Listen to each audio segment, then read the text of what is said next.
what does it do? That's the proper way to say what it do. What does it do?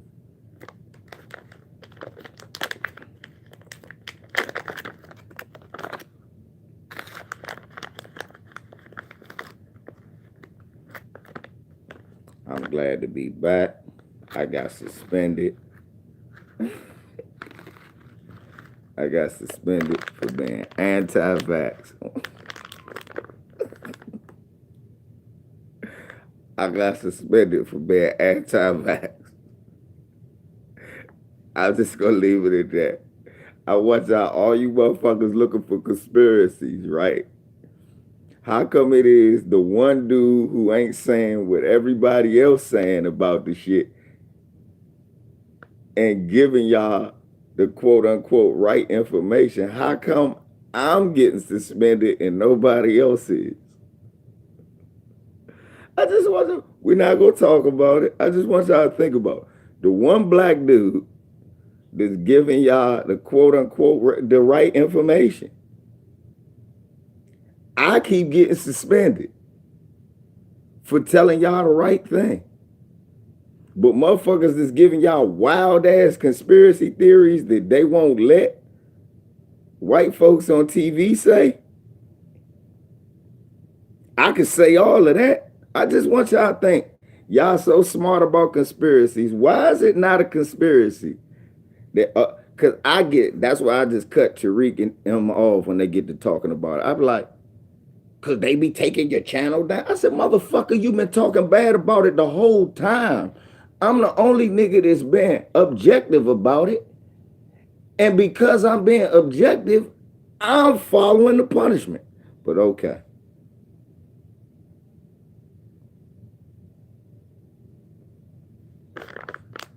Who wouldn't go to Mexico? Nigga, Mexicans. What the fuck do you mean?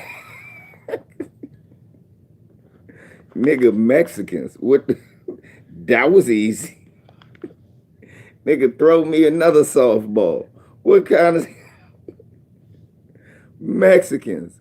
The fuck you mean? Wouldn't go to Mexico? Mexicans?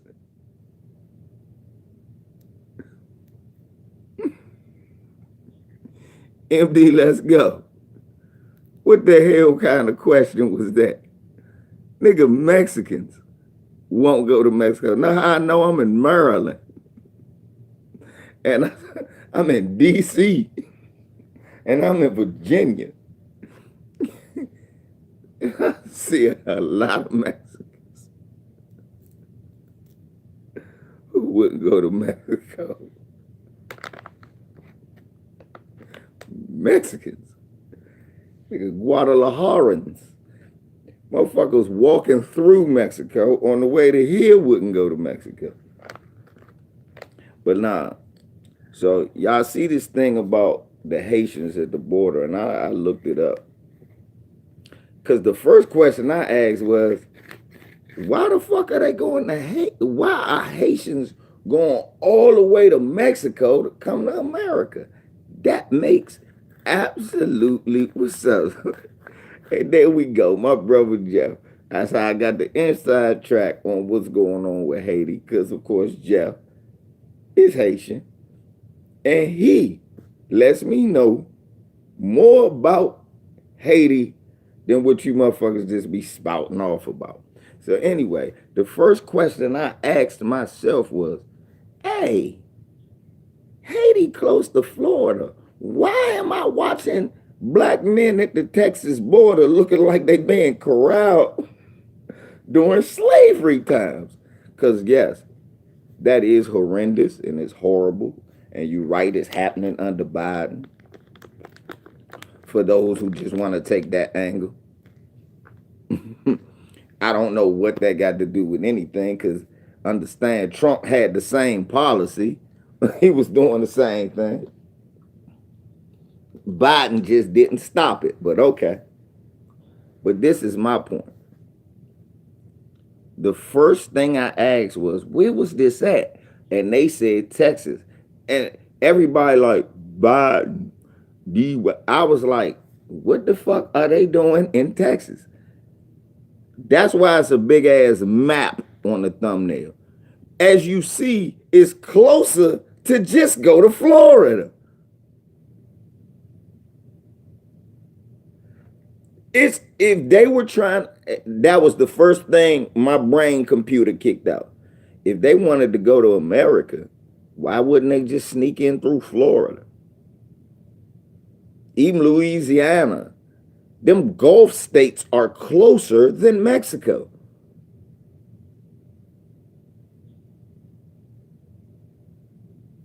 And don't say, well, you know, you need a boat. They need a boat to go across to Mexico. So I read into it, which is something I implore all of you do when you see things like this. Read. Anyway, I read into it. And that's when I found out a lot of Haitians go to Mexico, like Tijuana and places like that, to have a better life.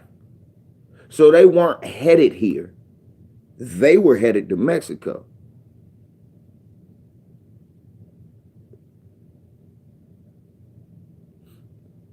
Yeah. And what ended up happening when they went to Mexico, this is the story that I'm telling today that people are missing.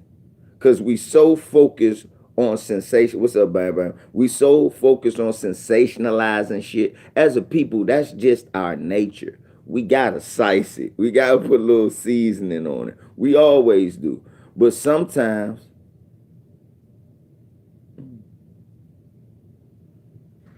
I'm gonna time you out because nobody wants a bitch that's gonna look like a Samoan after she gets pregnant. Got the time, MD, let's go out. I don't play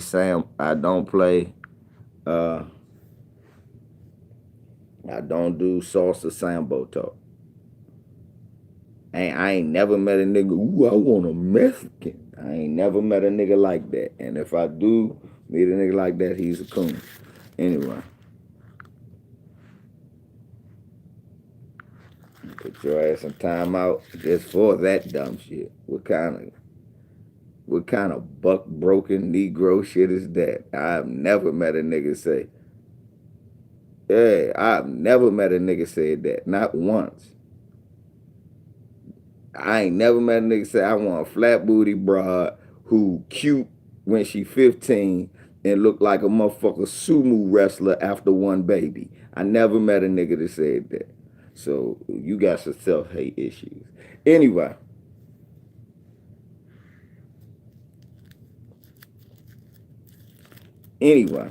Back to what I was saying. People from Haiti were going to Mexico because, of course, you know, this is a part of the Haitian sanctions where Haiti, they not allowed to do anything. And then when you try to work with other countries, they assassinate your president. So these people just was leaving, going to Mexico to find a better life.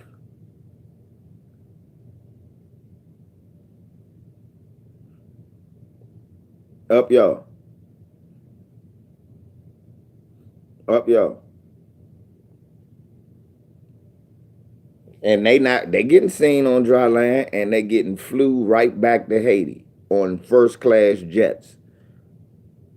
So that don't hold water either, up y'all. But let me finish. These Haitians, from what I was reading, were going to Mexico to get a better life. When they got there, guess what they found? Oppression and a concentration camp.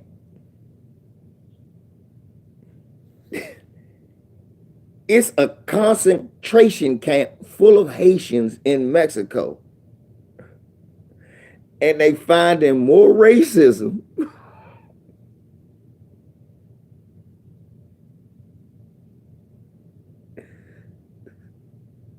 Right. Thank you, Say Less. That's what I was saying.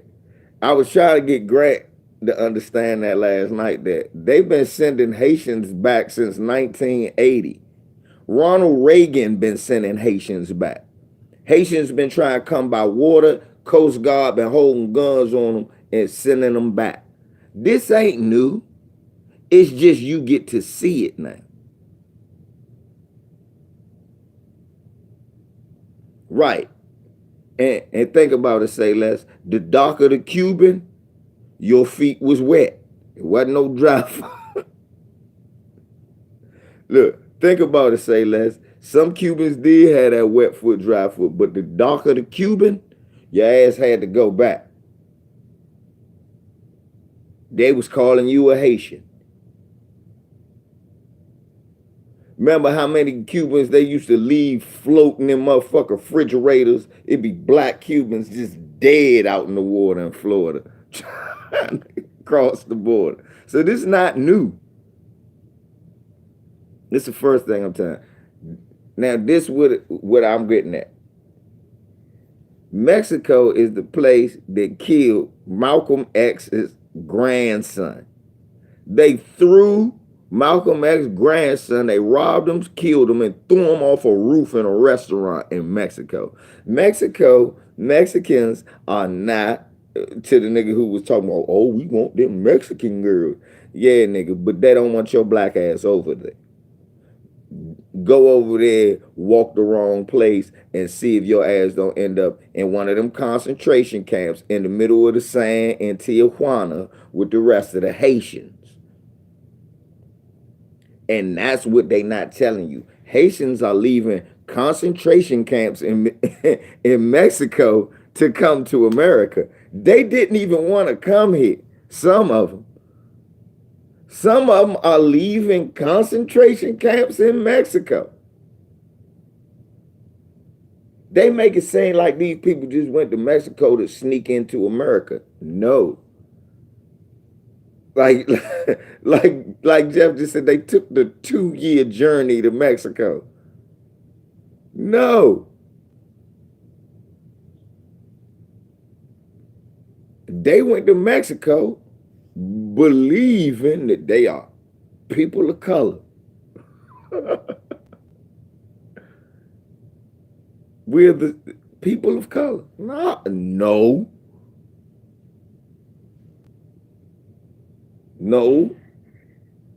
Mexico got their ass in internment camps. If you don't believe me, go look it up.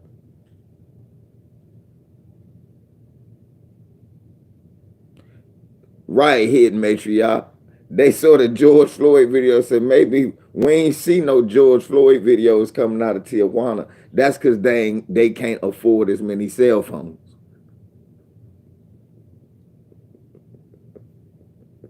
That's because the cartel only allowed the drug dealers to have cell phones. Only the drug dealers niggas have cell phones.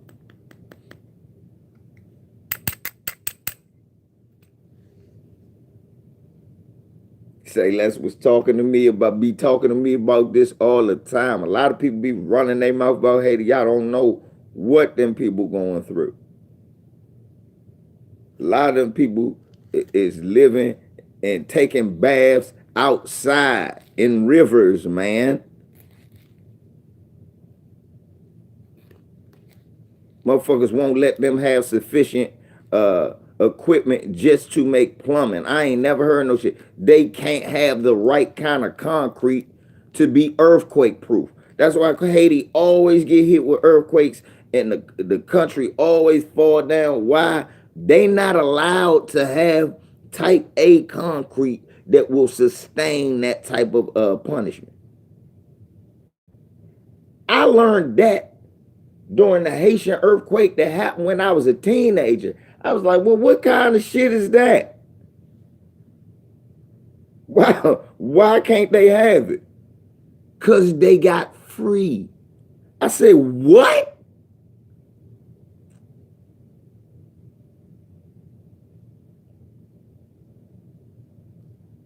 This is still your punishment. You want to beat white people? You'll never have concrete that the niggers gave us. Keep in mind that reinforced concrete shit, a lot of the shit that they use, they done took from Africa. Keep in mind, a lot of those materials, those natural resources that can help make that shit come from Africa. It's plenty of that type of shit in Africa.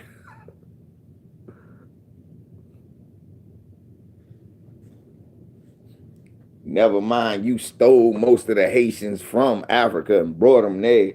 Now they not even allowed to trade with certain countries because certain countries scared USA and everybody else. Go ahead, do your thing.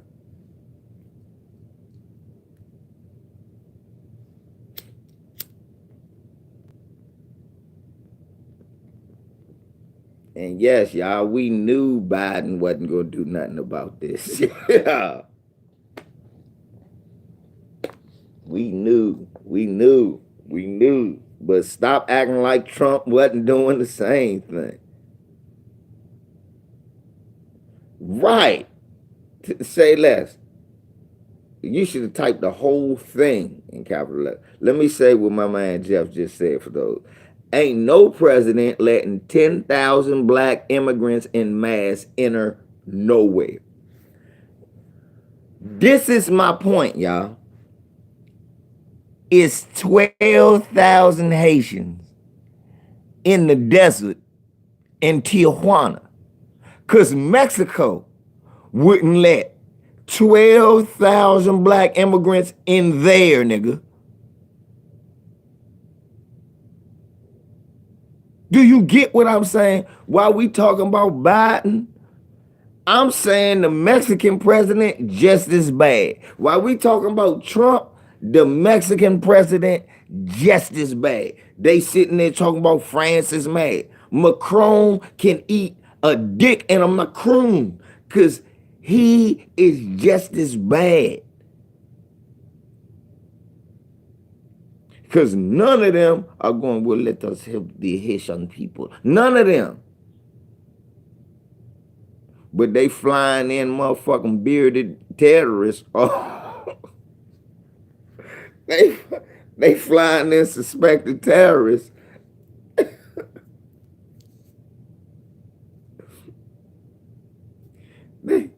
Y'all, right. Now, yeah, remember all them theatrics though Mexico had?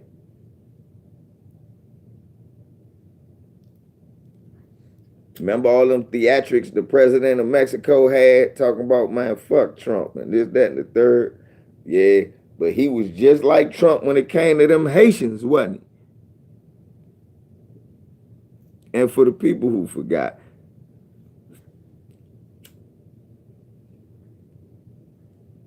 and this for my brother Grant, let me tell you the reason why. Let me tell you the reason why, okay, that Trump got more pushback than Biden. They was doing the same thing under Trump. The difference was Biden didn't come out and say shithole countries. That's all. That's all. So this can be hidden a little better. And then it give them plausible deniability. Oh, I didn't know. Am I saying he any better? No. I'm just explaining to you why the pushback ain't the same. Because when one person go, yeah, fuck them, I did that. And when one person acting like ain't nothing happening.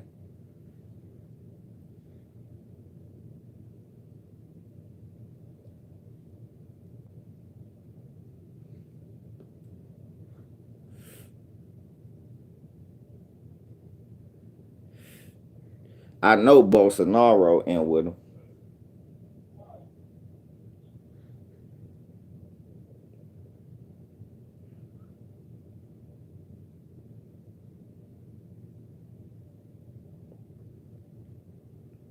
Yeah, I know Bolsonaro in with him.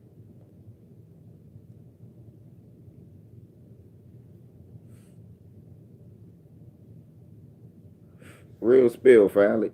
Everybody asking every question but that. What the fuck? Why Haitians going all the way to Mexico to sneak into America? That don't even make sense. Nah, they figured They figure, hey, Haitians already know it's damn near impossible to get into America. Haitians already know that. Where Jeff at? Jeff, am I lying? Haitians already know it's next to impossible for their black ass to get into America.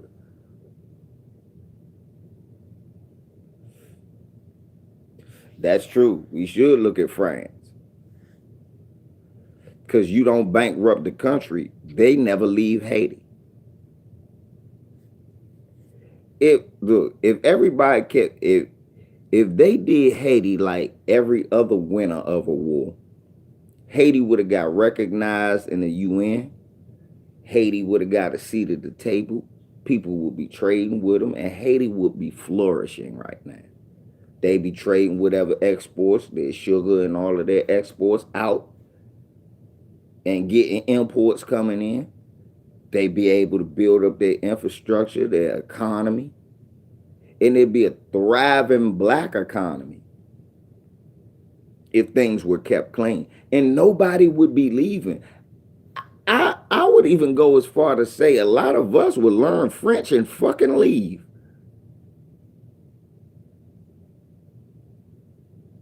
I would venture as far to say that if you could find a place like that,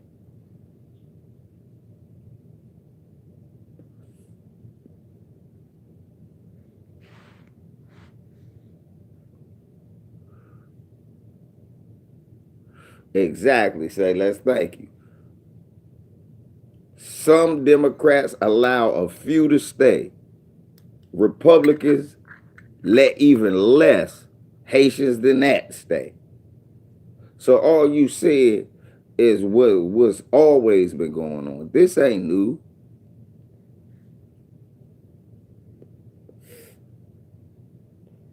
Biden didn't say he was canceling student loan debt.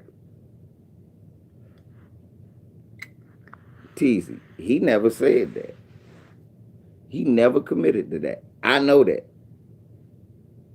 And you should too. He never committed to that. He said up to 10,000. He was finagling the numbers. Remember, AOC was arguing with him about that, saying, nah, you should cancel the whole thing and commit to it. Nah, I'm going to do it to up to 10,000. Remember, it was 25 and 10,000. I remember that. He never said he was canceling y'all student loan debt. He never said that. And if anybody voted for him based on that, they stupid. Because he never said that. Am I lying? Am I lying? Anybody in here? Am I lying?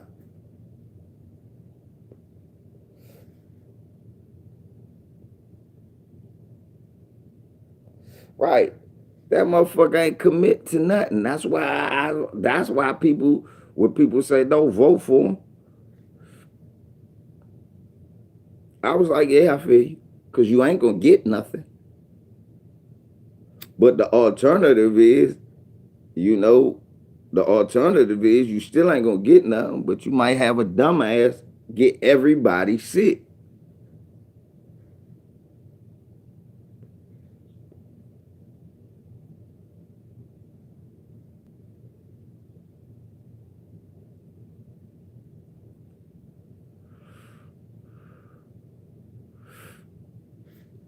I know you saw it, Teasy. Teasy, that motherfucker, that's like me being mad that he ain't reformed the police yet. He never committed to that shit. That was all his coons line. We was like, when did he say that? He never committed to that. He never committed to that.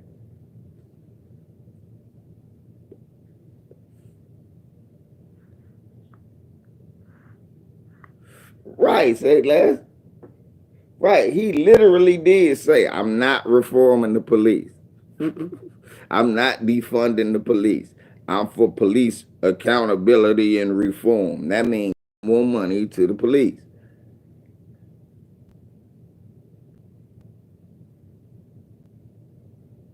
And he said that too, literally. I'm going to give money to the police.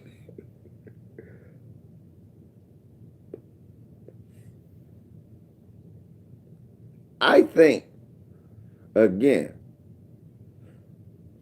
black people have a natural um, gift for selling and putting extra emphasis on certain things.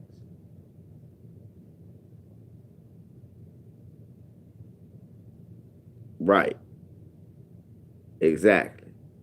All Biden promised that the police was going to choke you out and you could march and nothing still happened. That's all he promised, but you won't get in trouble for marching. All he promised, right? Yeah, all he promised was to go back to you getting choked out by the police and you could march and it wouldn't be a problem. What's up, Mark? Really, all niggas took it like Biden said he was giving reparations. He never. Only thing he said was, "Look, here's the deal: niggas shouldn't get choked out for marching. Here's the deal: you're not gonna get justice, but you can march. I have no problem with that." That's what happened with Dr. King and that other boy over there. We shot him in the neck. Here's the deal, but you need to be nicer to my Spanish hoes. That's all he said. That's what the fuck he said.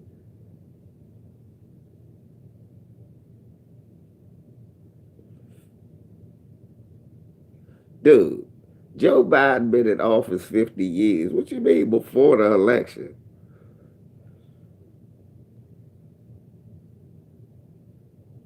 Hey,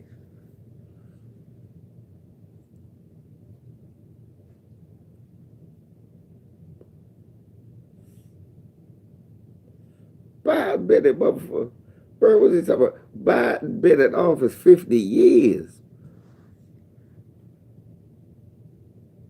Right. It's a, Mr. Biden, what do you think about reparations? Here's the deal. Immigrants, folks, they're coming across. Uh, Here's the deal, Jeff. My name's John. Yeah, right, Rick. Uh, Here's the deal. Forgetting motherfuckers' names and shit.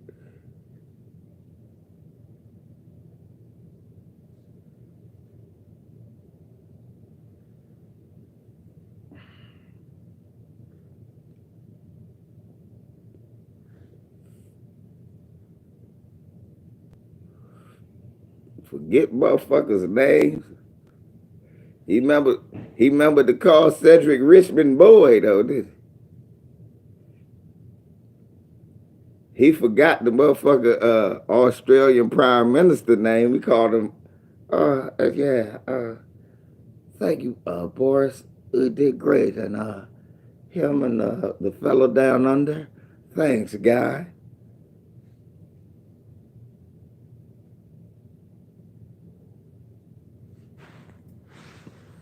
Exactly. That's why I really seriously. All right, did y'all see? Let's talk about some shit real quick. Me and my brother was having a debate. I hope he come through. My brother K Black. I hope he come through. So we was having the debate. K Black had put up some people got shot in downtown St. Louis yesterday. One got killed, four got shot. And that's terrible, all right? You know, I'm not for violence in our neighborhood. But I never talk about that. The other day on TV, right? I saw the news was trying to say, oh, it's so much violence in PG County. Keep in mind, I live here. I'm walking around all the time. I'm taking my granddaughter out. They showing me little kids that got shot. Now, this is horrible. Little kids, it's been a couple of little kids that then got killed because these little bastards run around just shooting at anything. Now, these motherfuckers need to go under the jail or they need to get their head touched. I'm not for that. That's stupidity in the community. I'm not for none of that. But here's the caveat.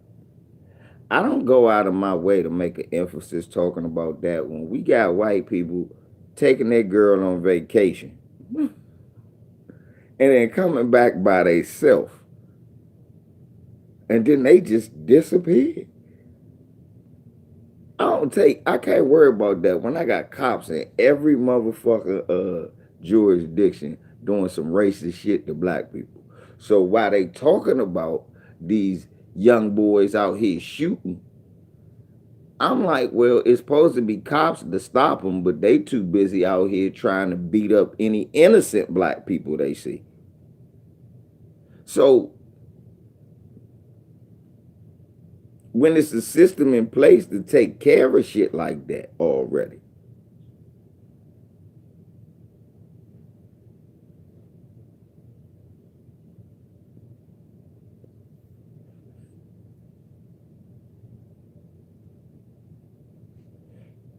that's where I'm at with mine. I know youngers do shit around here.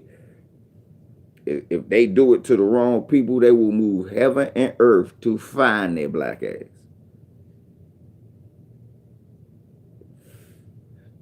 Like that dude robbed them people at Georgetown, the white people would set their house on fire. They moved heaven and earth. They had all types of street cameras.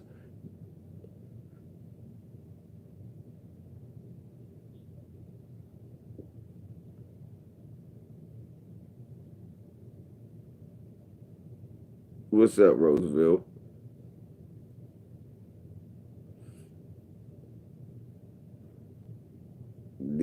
Yeah, I gotta hit you. I'm gonna call you on the exactly. Say less. If they want to cut down that violence, that's what I'm trying to say. I mean, they gentrified the area, moved people out, didn't give them jobs. What the fuck you thought they was gonna do?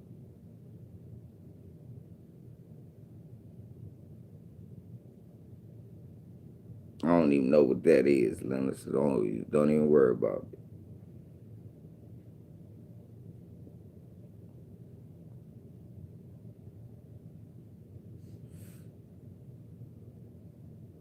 Crime dropped 40 to 50% when they did that, and they stopped. See, look, they did a job initiative in Chicago. Crime dropped 40 to 50%. When they saw that shit, they stopped that shit. Said, oh.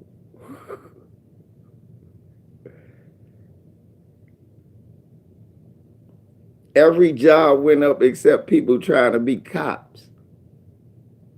They said, hold up, we ain't hiring more cops, but there's more people working at the. Turns out, if you look at some of the Chicago shit, you look at some of the rap shit, some of them youngers even say, we want to get jobs and shit like that, but we can't. It's dangerous. We can't because a motherfucker find at work. But the problem is, what they saying is,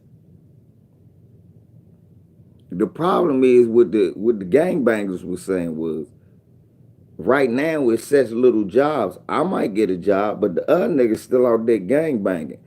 But on both sides, both of them saying, I would get a job, but it's dangerous. What they saying is, let me put that right. What they saying is, Leonard, if both of us was at work, we wouldn't be shooting each other. That's no. They both saying it.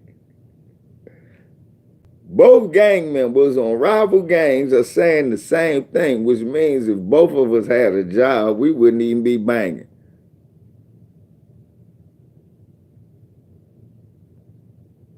I venture to say, if you gave them the opportunity, they might be the best of friends and co-workers.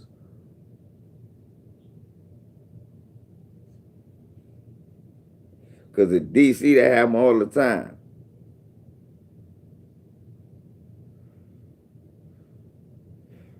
Exactly.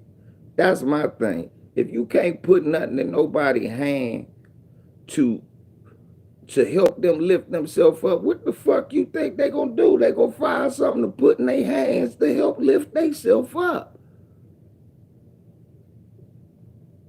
Unfortunately, it might be some shit that'll lift you up to the heavens. So we got to find a happy medium here. We got to give them something that occupies them and gives them some.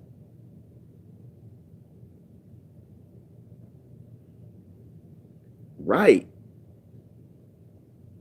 Why not invest in the people? It's something they can do good.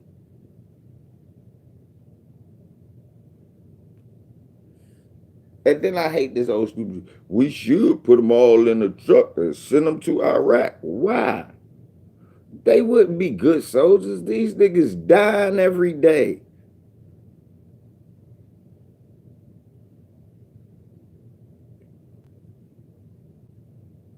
Respect, but they would not be good soldiers. Why put them in a truck and send them all the way over there to fight some shit?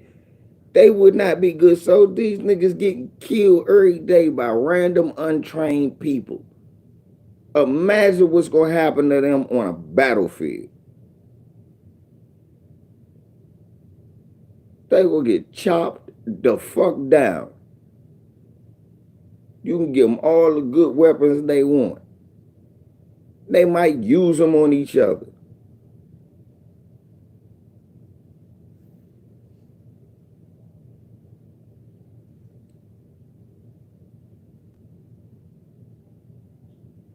Exactly, Jeff. Motherfuckers will say shit like that. And it's black people that say that.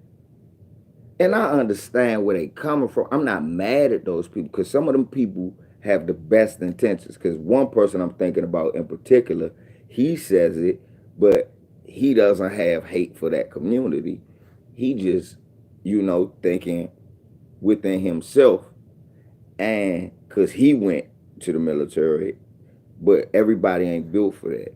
He understand, because what I try to get him to understand is, dude, they wouldn't make it through basic training. You got to have a certain mindset to make it through basic training.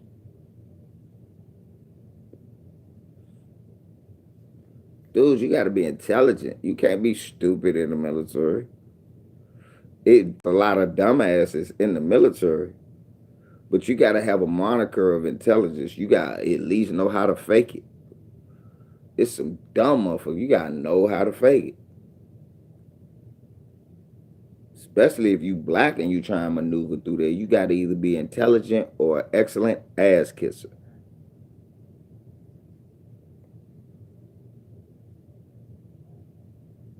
It's a lot of the latter, because the smart niggas get put out.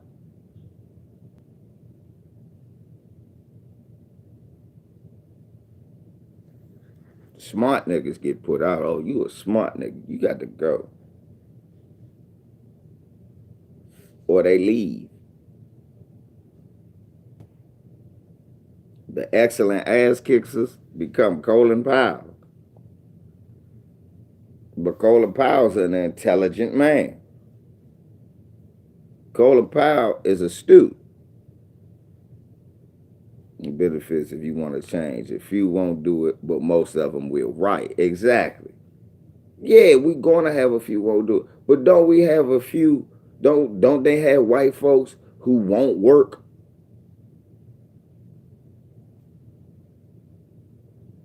They got cities full of them.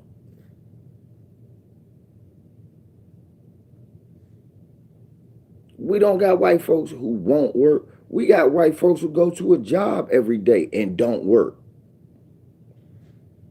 Some of y'all sitting right next to them.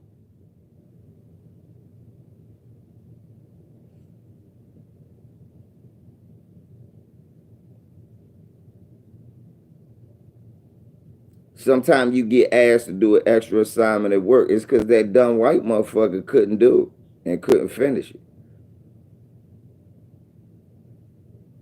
But he's still making that money and ain't gonna get fired.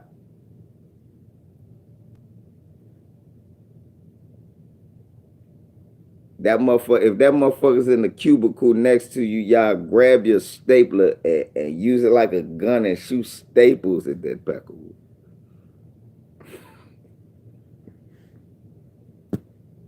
If you're working on a job site, take all the tools out his gang box on that Peckerwood. If you're an electrician, steal his roto split. If you're a plumber, take his wrench. If you're a mechanic, take his goddamn drill. I don't care. if it's a look, I see some of the watch list dropped off because y'all have just walked away right now to get that Peckerwood. Get him. Hide his shit. I bet you he never know you took it because he don't use it.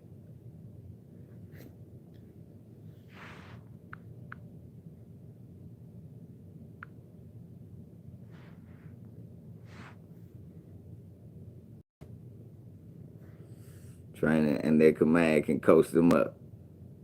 Exactly, Chris. That's the only reason they let them in.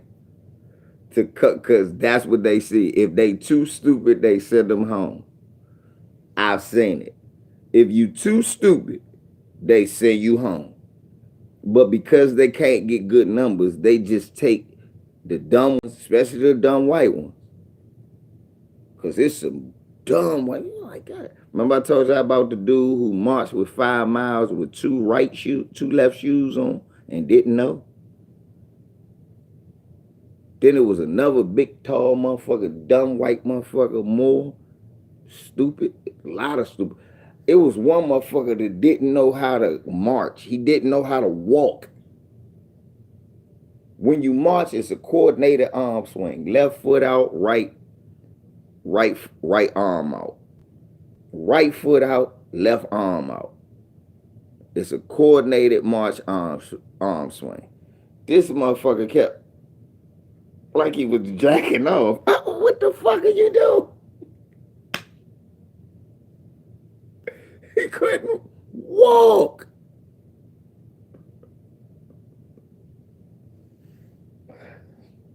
Nicholson, if you ever see this shit, you go, hey, that's Smitty. Yes, it is. And motherfucker, you know you had me and Shannon up till 2 in the morning teaching you how to walk. That was ridiculous. He had to take me around the corner. Smith, young, you dumb. I had no patience as a kid.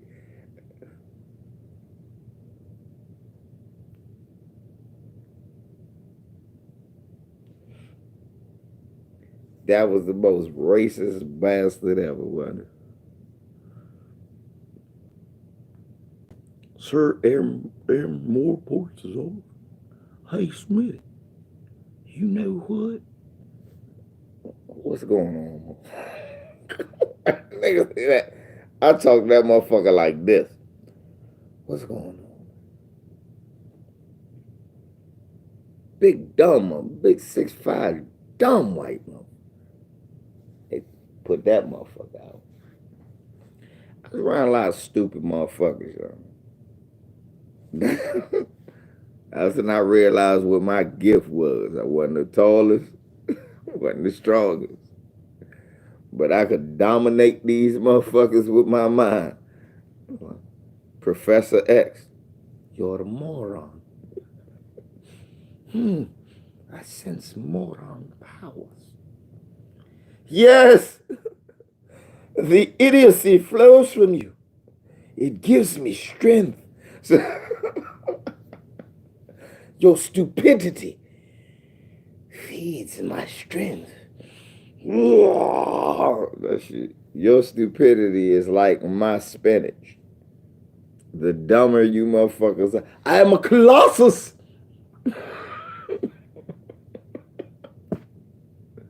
Capable of destroying.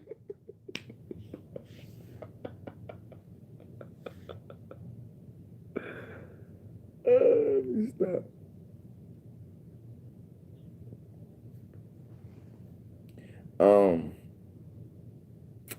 Y'all seen that white man done killed? Yeah, he took that white girl and done killed her. And the family line and shit, we don't know where she at, where he at. He lost. Yeah, I know he lost.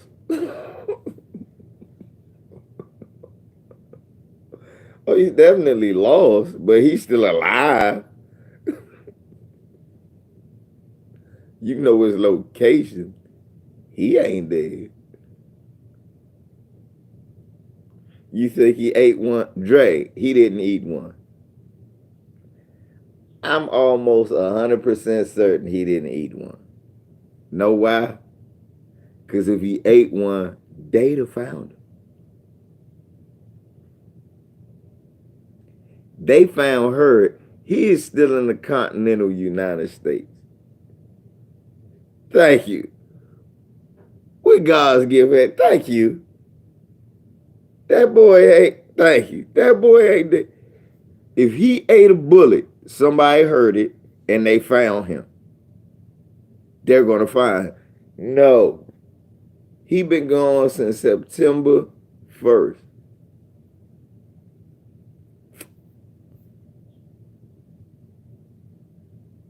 You think, yeah. See?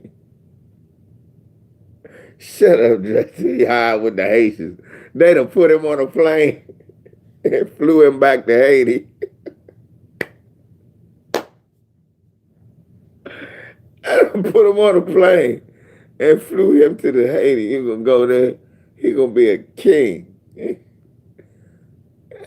you the one that hit his girlfriend? Took her on vacation for her last vacation.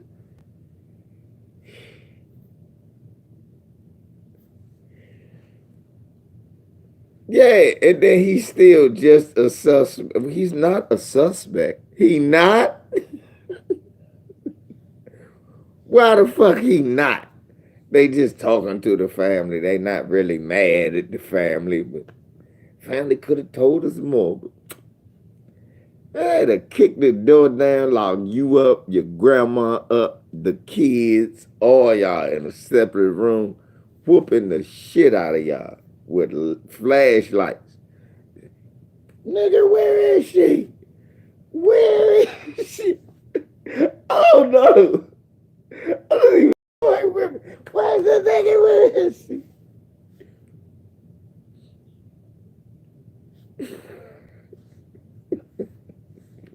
I don't even like it. Where is she? I don't even know.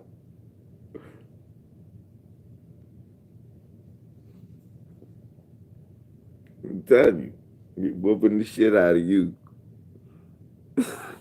Not this guy though. Hey man, we're police literally on TV. Hey guy, where are you? The water's cold, water's warm, beer's cold, chicks are hot. Come on back, man.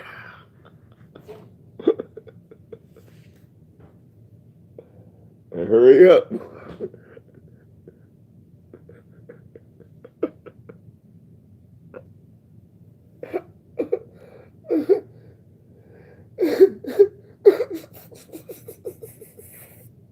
That's what the fuck is happening. The police. This last time you seen her, she's, oh no, we were fighting. They got a video. Hey, but and the police literally said, but they look like two people that were in love. When have the police done that to you?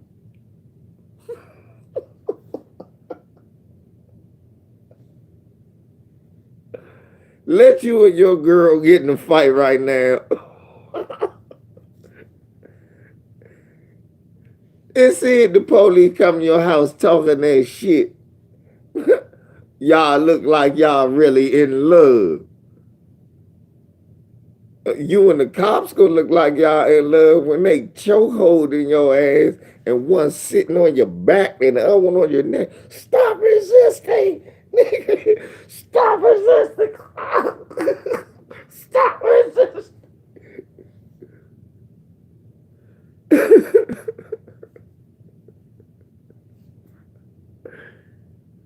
Every black man in the world know. Ain't no way your woman called the motherfucking police. They talk about, but y'all look like y'all really in love. Right.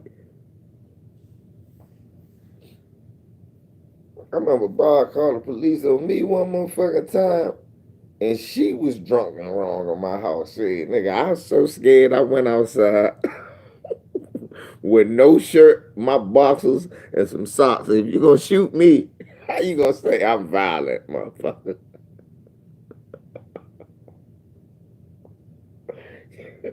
You gonna shoot, motherfucker. You had to explain this one. Why is this nigga naked? I was asleep.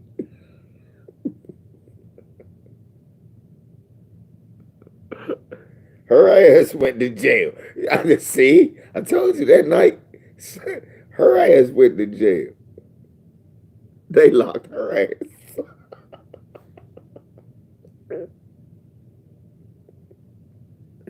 She shouldn't have gone. She shouldn't have gone. But he wasn't talking that shit. She was damn sure in jail. They talking that shit. They wasn't talking that. But y'all look like y'all really love each other. They was ready to crack some heads. But when he seen me half naked, he was like, what are you doing? I threw that motherfucker off. My burns got together quick. I said, oh, this bitch is lying. Let me get the fuck. Nigga took his shirt off, took my sleep shorts off, and walked outside. Sat on the porch like this. You gonna shoot me, motherfucker, be outside in my drawers and socks. Explain that shit. That motherfucker went, what are you doing? I said, man, I gotta get the fuck out of there, man. She drunk. I'm not listening to that shit. I don't know if she called y'all. Fuck that. I'm no. What's going on? I was asleep, as you see. I don't even know what time it is, nigga. I don't have on no shirt.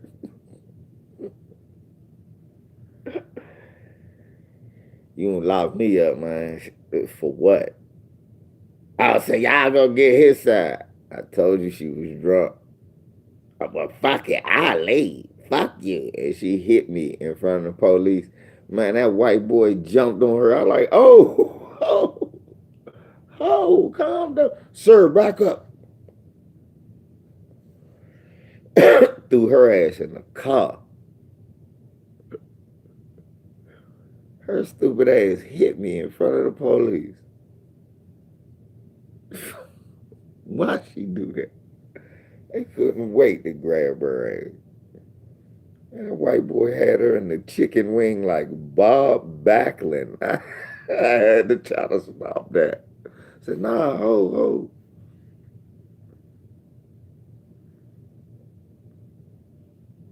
I said, whoa, calm down. They put her, then he did though. He calmed down, he put her in the car. Shit. I waved at her and shit.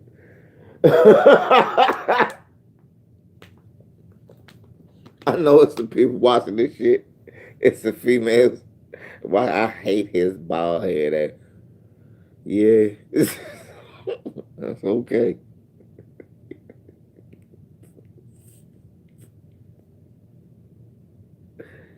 You getting out of here with that foolishness. That's all I'm gonna say. That foolishness, it'll be outside the door. You leaving with that foolishness. Take that foolishness on away from around here. Get that foolishness away from around here. That's what I say.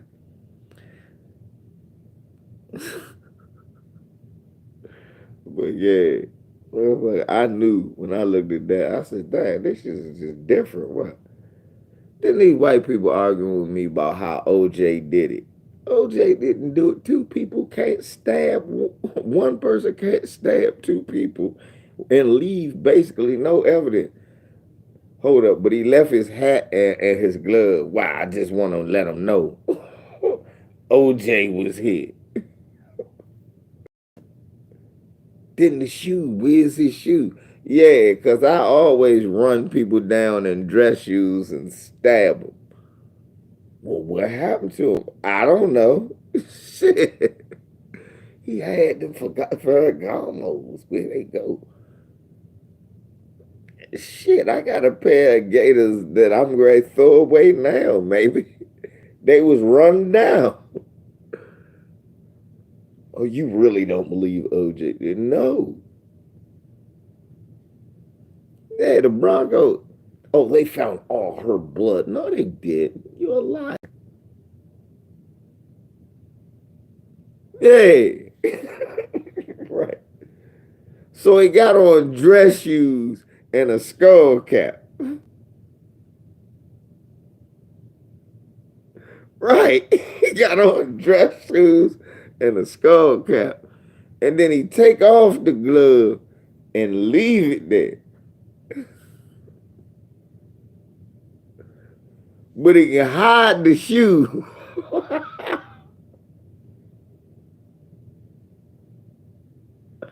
This nigga got on dress shoes, skull cap, isotoners in the middle of the summer and nobody caught.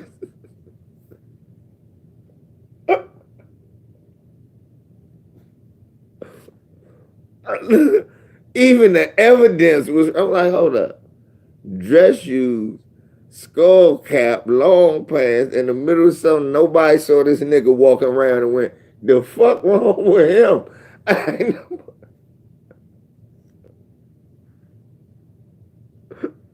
No. Nobody saw that. The whole day. Hey, is that OJ big head ass and some dress shoes with some isotoners and a fuck? He got a skull cap on for.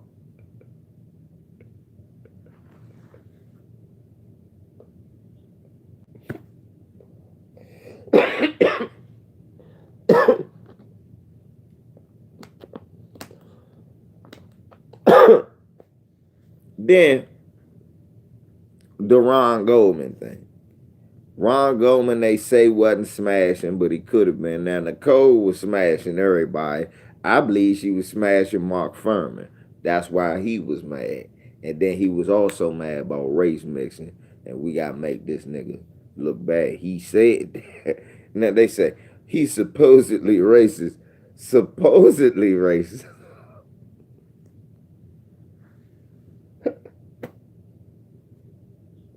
Come on.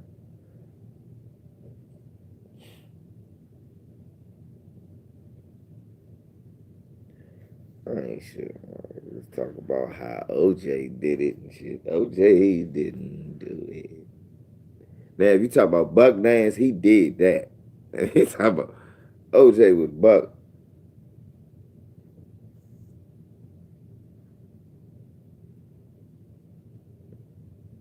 Right. Type of nigga run around with a skull cap on. Right. All day long. Trying to stab some. No. And then he just so happened to pop up when Ron was there and got mad. Ah! In his dress shoes.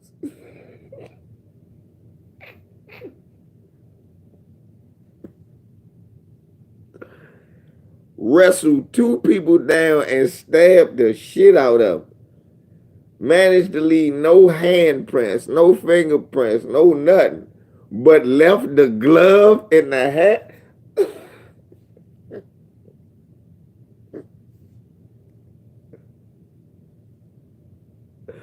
Are you this stupid? All that blood. Go Google the Nicole Brown Ron Goldman joint. All that blood. No fingerprint of OJ. No handprint of OJ. No shoe. No handprints, no fingerprint, no palm print, no knee print, no nothing. In dress shoes. But he left the glove and the skull cap. So he's smart enough to leave no prints.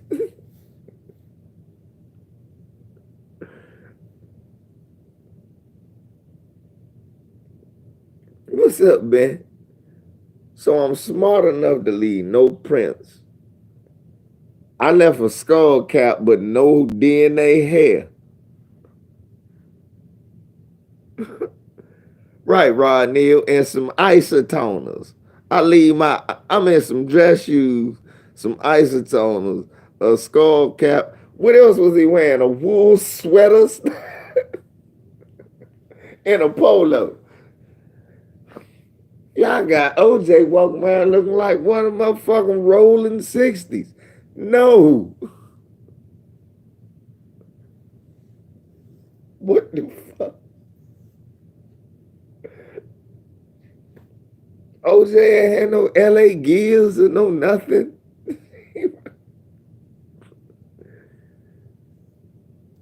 Yeah, and a scarf. Yeah. A Versace scarf.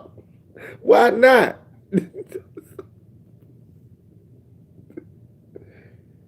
But we can't find none of these clothes.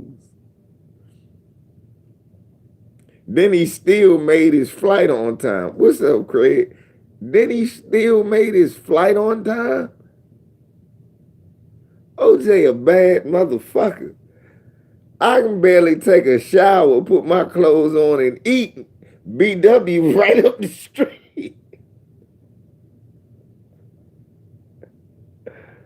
Shit, you gotta check in 7 days before your flight.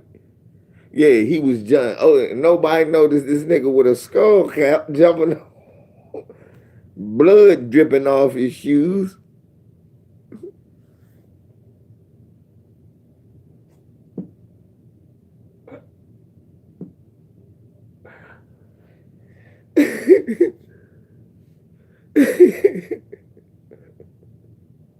Blood dripping off the nigga's shoes. Come on. He didn't do it. Then let's talk about the jury. The jury was not all black. It was white people on it too. Right. And they admitted to doing this. See, look. No, but he was lying. He was lying. We know the nigger did. I mean, OJ's a moron. He shut his big head and said, I don't know who killed Nicole. He might come get me. No, nigga. The niggas that's gonna come get you is the coon police. Obsessive cooning. Number 32. Repossessed tap shoes. No butter biscuit. Nah! That nigga gonna scream. The glove didn't fit.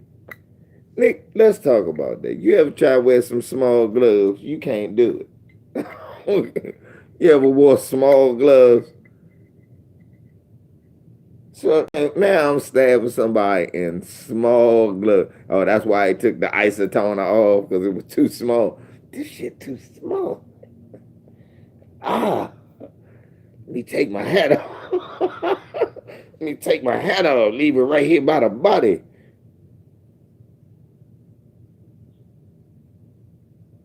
Let me write OJ in blood.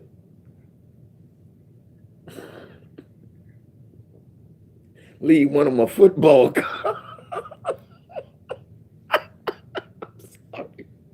I'm sorry. No. I ain't believe anything. Let me leave one of my football cards next to the body. Is that what you believe? No, you don't believe that.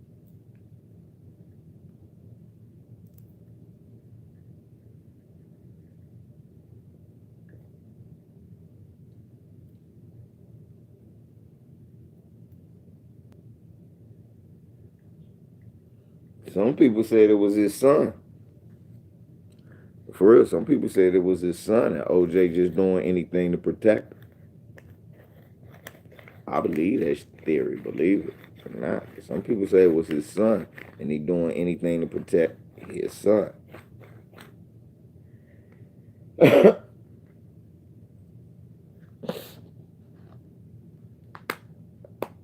I know this much though. He give me another water. I need to give me another water. I drunk that motherfucker. Man. What's up, Vulcan? What's up, man? We gotta start focusing on the shit that we can control. Yeah, let me leave my Heisman next to these bodies. Leonard, let me drop this Heisman right next to this corpse. He done put a jersey. He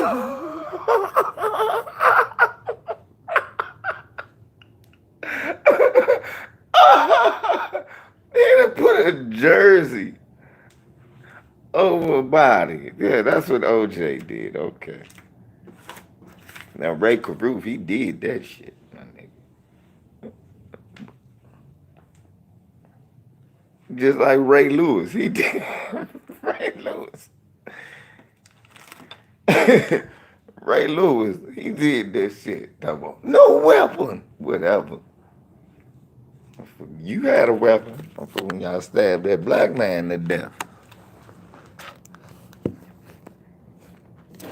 And you told on your boys.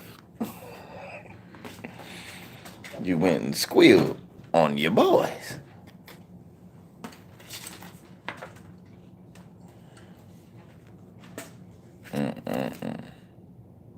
Yeah, Craig.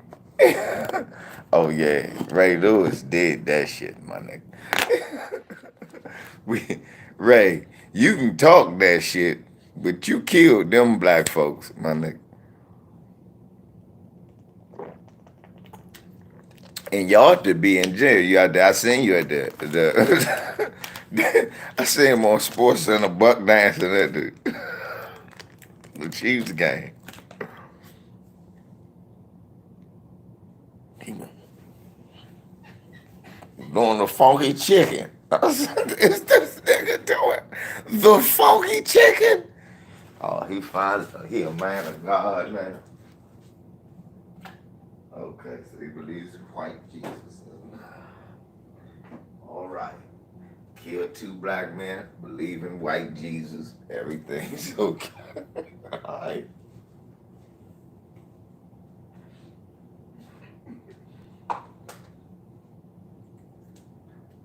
I guess that's what we doing now. Is that what we allowing now? Is that what we uphold as a community now? We done really fell far.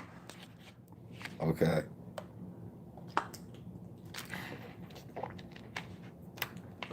Man.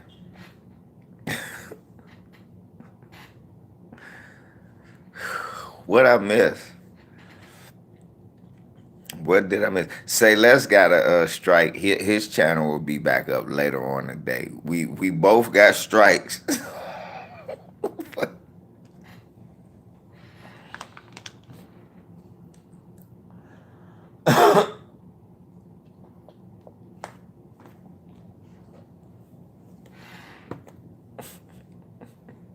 Both got strikes. I probably am going to get attacked by fans of Vicky Dillard pretty soon. I don't care. I have a problem with inconsistency. You understand? Stay consistent. Like, all right, I seen a video where she was saying they're coming after Nicki Minaj, and I'm like, first of all, Nicki Minaj done said questionable shit about black people, foundational black Americans, and some of our most beloved leaders. She's not a friend. Who cares if they're attacking her? What difference does that make? But it was to uphold her agenda and her beliefs on certain issues. I can't get too in depth in it because I don't want to lose my channel.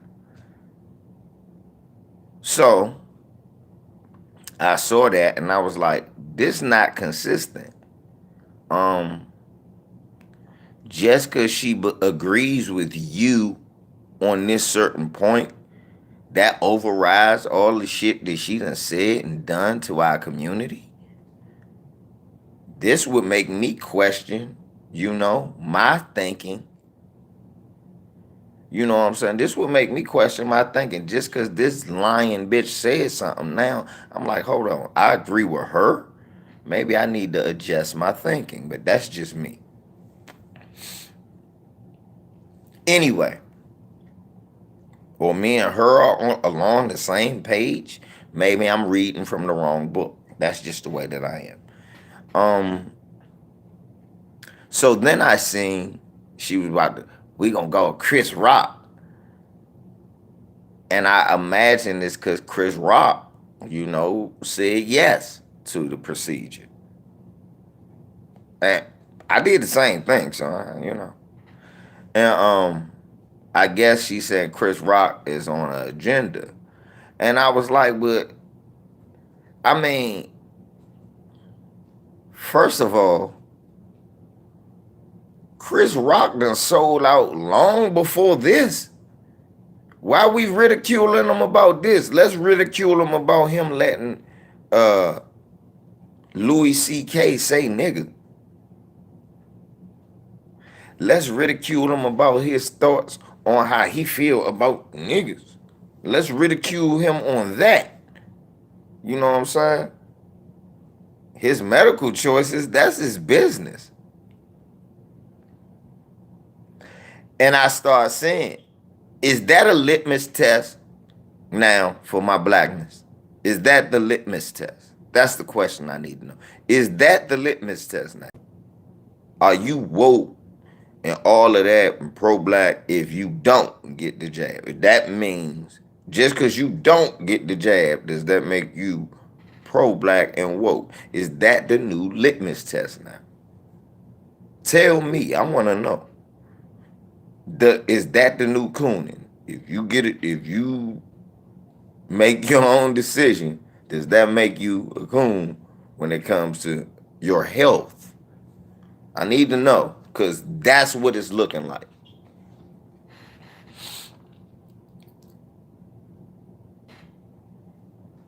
That's what it's looking like. I want to know. I don't see nobody talking. It's probably YouTube.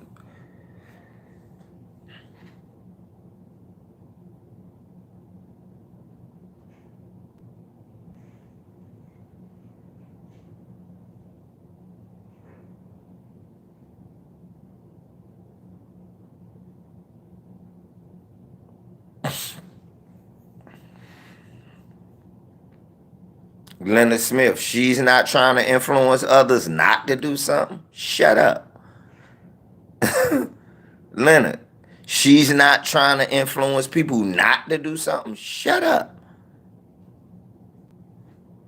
Her whole channel is to influence. She's not shaming people into not doing something. Shut up. I done had people call me Biden sexuals. I done voted for Biden. Shut up. And what is he influencing you to do?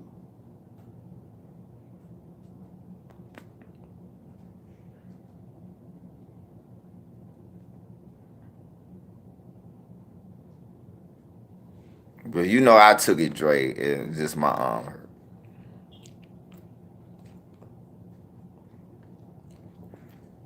I just recently did. So, yeah. But yeah, that's what I'm saying, Leonard. You being a hypocrite. Don't shame nobody. Well, you shaming him, calling him funny looking because he trying to influence somebody. Right. If you really don't have a problem whether they do it, whether they don't, why are you even commenting on it? Why is it an issue what somebody else do? Especially if that person really doing it, thinking about your ungrateful ass. Because a lot of people doing it not thinking about themselves. That's all I'm saying. I know a lot of people who do it, they ain't thinking about themselves.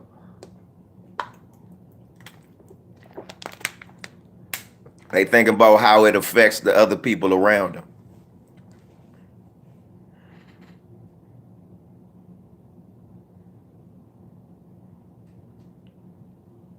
Leonard, they shame people who want to. They shame people who want to, Leonard. So, until you address that, don't talk about that no more. Just don't talk about it no more.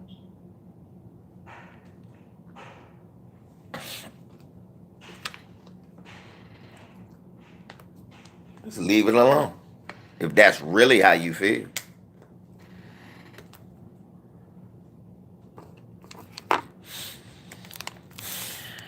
No, they won't. Curry Clay. Man, get your silly ass out of here, man. Get your stupid ass out of here, please.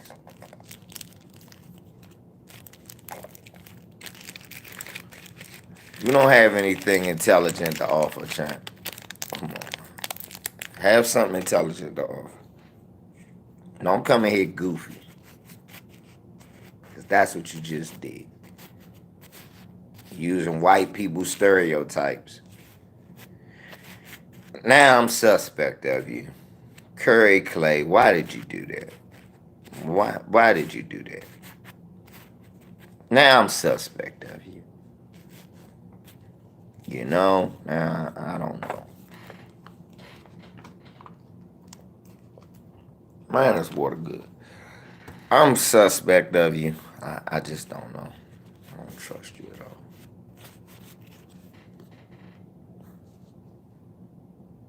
What the hell? Right, Dre.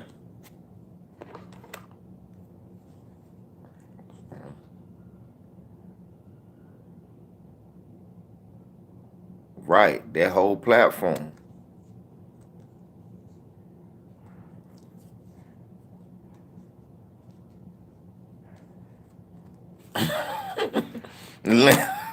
Right, Leonard.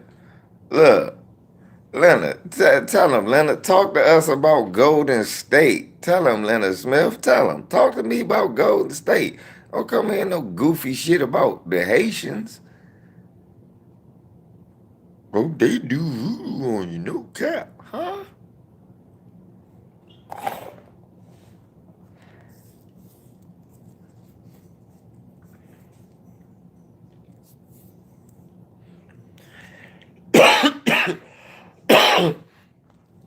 That's what I'm telling you.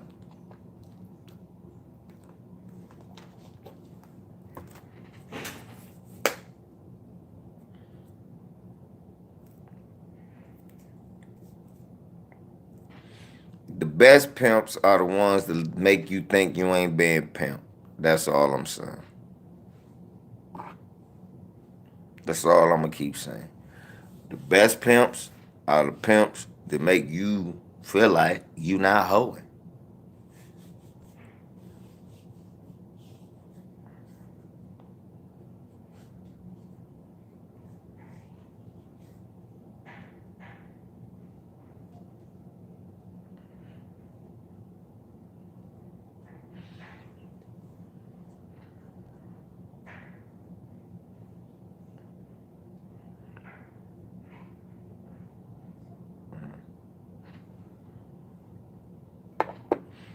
He said that I hate a true clown. That's true. I do hate a true clown like him. He's right. You are a true clown. I agree with you. I do hate the true clown. You are the true clown.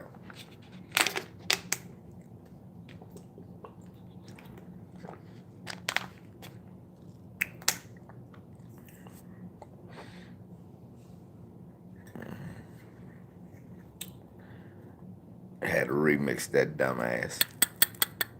Before y'all got him out of here. Get your bitch ass out of here. Get your moist ass out of here. Nigga talk about Curry Clay, but he played like Kevin Duckworth. Fuck out of here. And y'all and niggas stop leaving me motherfucking messages talking about other people and what they doing on their channel. I have nothing to do with that. You ain't seen me nowhere near certain channels for a while now. So it's no need to ask me, You know what I'm saying? No, it ain't no beef. But no, I don't got nothing to do with that agenda. I have nothing to do with that. I'm not even on them type of terms.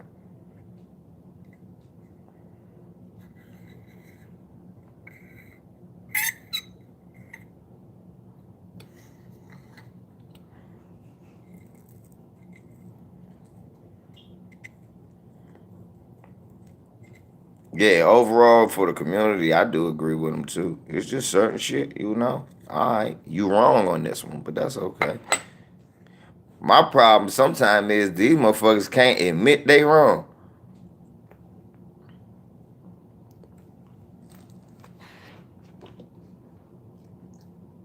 Okay.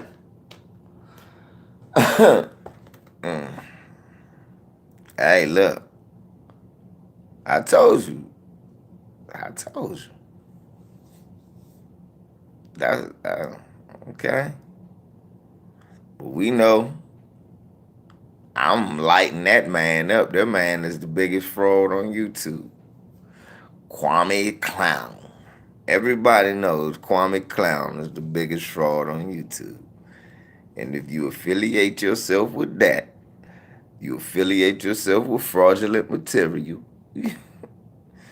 You know what I'm saying? You delegitimize yourself. You take away credibility from yourself. You make yourself popular amongst the white supremacist community. And if you got ballpark mentality, you probably say, well, hell, white supremacists give to the Cash App too. I'm just saying. I'm just saying. You know, if you might have a little ball Parkinson's, you might suffer from JD autism. You might say some shit to yourself like white supremacists give to the Cash App too. I'm just saying. I'm just saying. Because I'm going to tell you, this is how, and look, and if you don't believe, look, and y'all laughing, but I'm serious. This is how ball Parkinson's and all of that. I made that up because these niggas.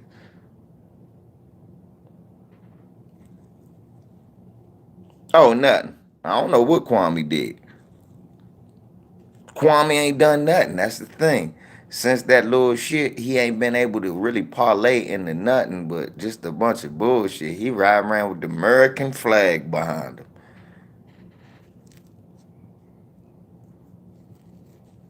He don't got no topics. He lost his last 15 minutes of fame. And Ticket Guy helped keep him relevant. And so what they'll do, Ticket probably talking to her behind the scenes, tell him, come on, look, if you hate on LeBron James, no, just go to his Instagram, look at all his social media accounts, and say how much you hate him. Man, these white supremacists will send to your Cash App. Let me tell you. Say, no.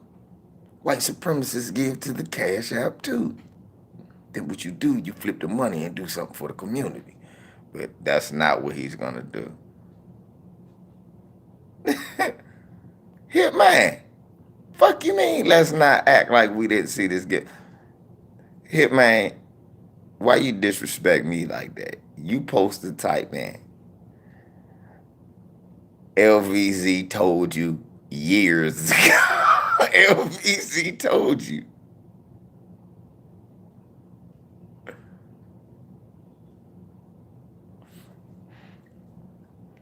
No, I'm not gonna question Kwame on that because Kwame's a good guy. Kwame's not a good guy. He's not a good guy. He's actually not. He's a POS. Did Kwame just get arrested for child support that making all that money? Making all that money.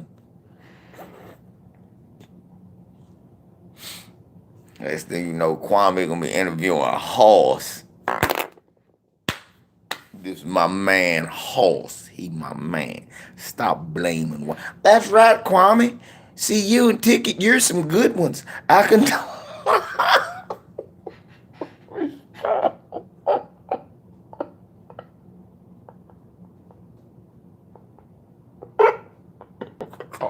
They're gonna call them some good ones. Uh-huh. And they gonna nod and shit. Y'all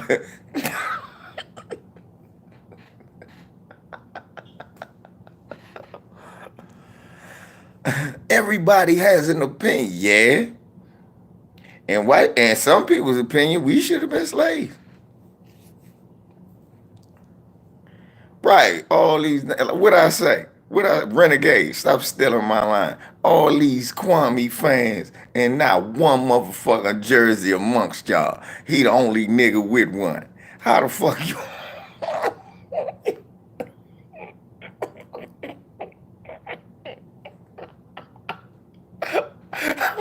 I'm about to have a heart attack. I'm about to start roasting. Hey, how you a Kwame Brown fan? All y'all together, the only one got a jersey is him. You a fan of a nigga. All them teams he played for, he come out every day. He got a Wizards on, a Lakers on, Bobcat.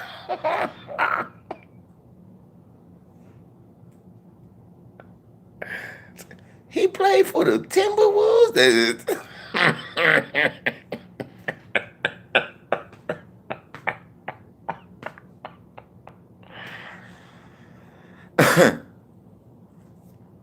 Yeah, I'm about to say, nah, if Ticket got a motherfucking Kwame jersey, he got one of the motherfuckers and DR make that shit for him and shit. He took their kid to a basketball camp and their mom sold him a Wizards jersey. Passes and everything, and authentic passes and everything. He did it. He took the kid to basketball camp, helped him on some drills. Mom sold that man an authentic Kwame jersey from the same joints, from the same sweatshops that Adidas. Y'all know they be using them sweatshops to make half the shit we wear.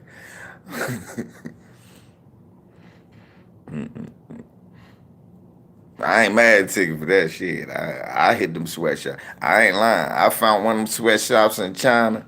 Man, I started sweet talking to girl. They started sending me wholesale shit. That shit, I knew it was authentic because he made it through customs. Customs, oh no, that shit is real. This nigger's good. They were like, how you got so many shoes? Gift the gab, nigga.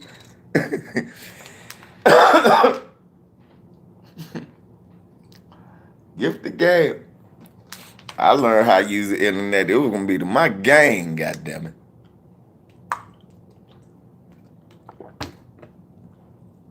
Sweatshops like your money too.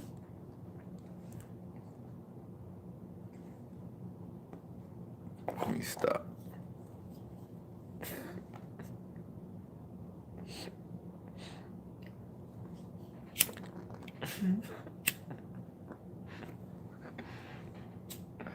I got to stop this foolishness, man. Real talk, though. Yeah, but yeah, that people keep telling me about my brother Ticket. I still love my brother, man. Yeah, he got A weapons. It's an A weapons sweatshop. A weapons out there just churning out t-shirts. He got 15 Dominican kids, nigga. This shit, 5 cents. A weapon, any kind of shirt, badass designs. Go and get you one made from a little sweatshop worker.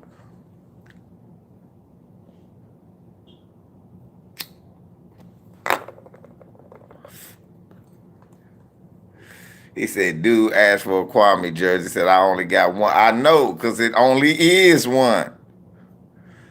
Fuck you mean?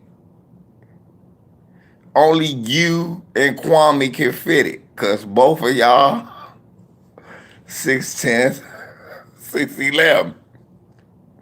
Y'all the same size, so only you could fit the Kwame jersey.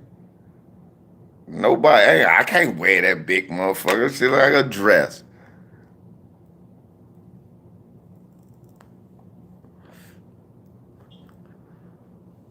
So anybody asks for a Kwame jersey, if you not 6'9" or better, you can't fit it. Not unless you just wide than a motherfucker.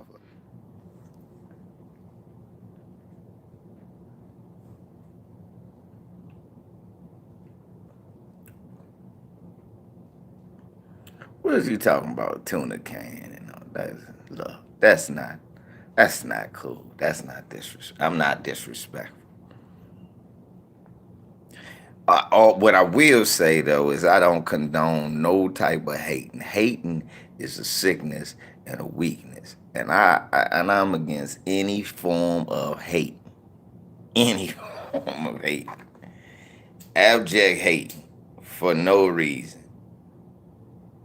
Just like some Bama named Jimmy High Roller talk about Shaq and them calling LeBron so.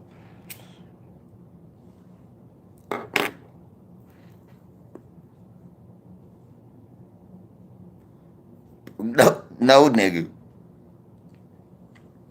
Soft is the big the big coon walking around in a pink thong. That's soft.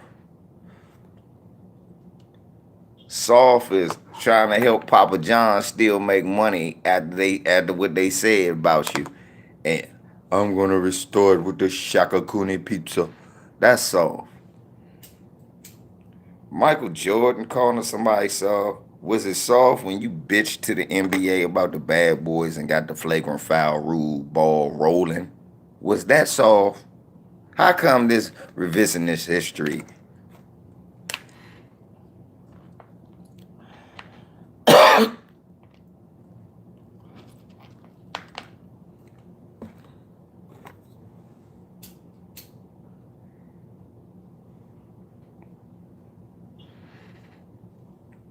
Hear this damn revisionist history.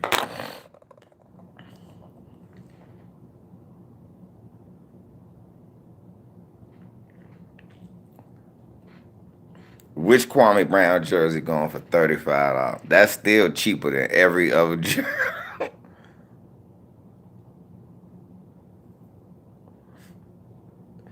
Hey, Hitman, trace the origin. I bet you they coming from Kwame Brown house.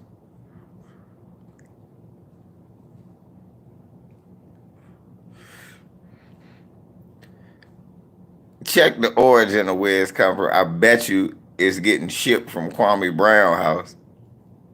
Hitman, check the origin. Google where they coming from at $35. They getting shipped from Kwame Brown's house. I bet.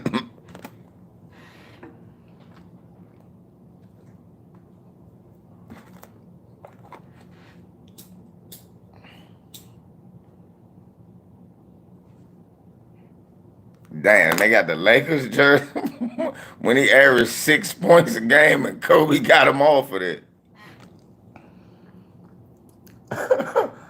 That's why it's 35, because it's a Lakers jersey.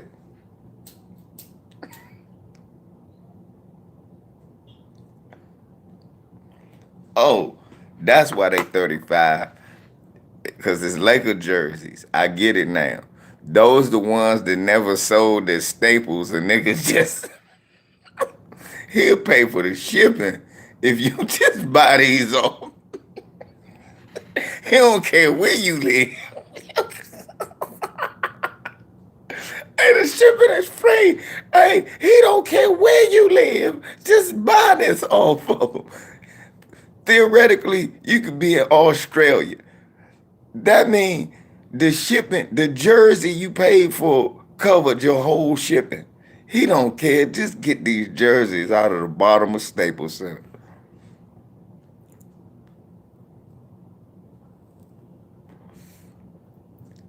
Because when you go to the game, you will see jerseys like Kwame's there. Jerseys that you would never think you would see.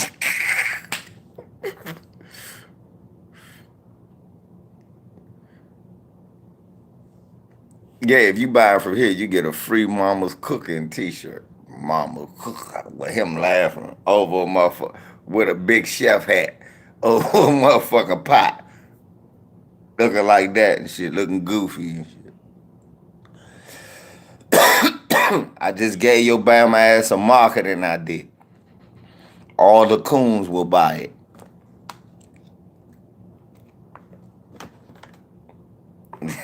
Chef hat with a hole.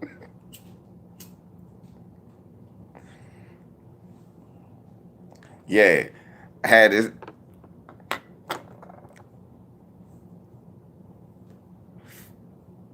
Hard hit man. I won't be supporting that black business. Him with a MAGA. Nah, he gonna have on a MAGA chef hat, holding a David Duke cookbook with some seasoning over an apple pie. He got salt in his hand. He got cayenne pepper sprinkling it on an apple pie, talking about mama's cooking. What the? Oh, and none of it makes sense. Just like Kwame's ass. You're like, this shirt makes no sense. Exactly.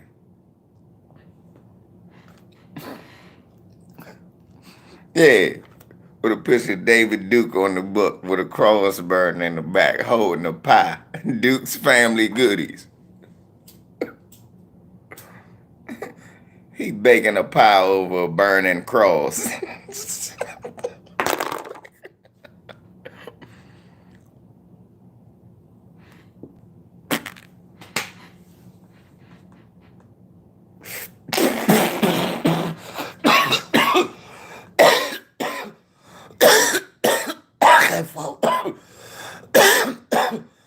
Mr. Bag, about to kill me.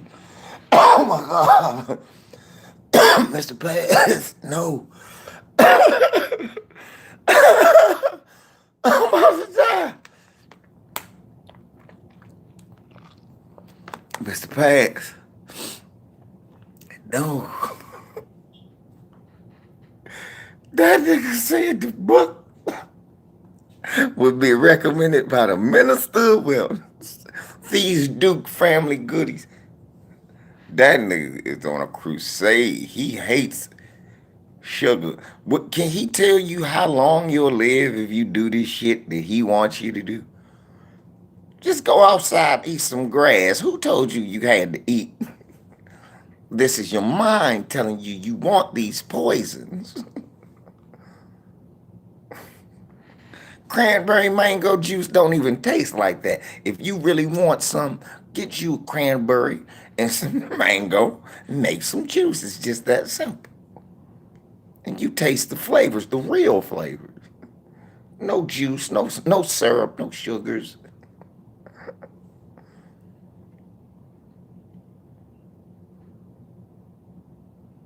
That nigga taught you how to make a pie without sugar. Sweet potato pie with no sugar. I don't want one of them. I had one of them before. It's the worst tasting pie in the history of pies.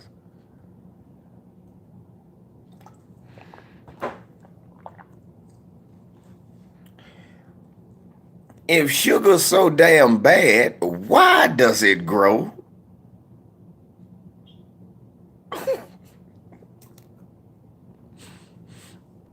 Help me out, black people.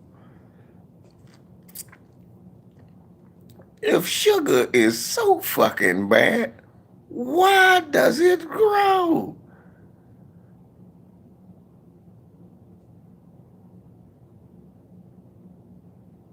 "225 girl. What? I don't even celebrate their pagan holiday, but I eat though. And I'm going to get me one of them motherfucking pies. I might get 2 or 3. Guess what? I'm one of the few black people. I like pumpkin pie too. I'll eat both of them. Fuck the minister of wellness, man. Somebody tell Black Reality to get off of that shit. Black Reality love the minister of wellness, but he swear it does. That's Black Reality. Man, man swindling you. Nigga selling you Nixon's magic elixir. Nah, man.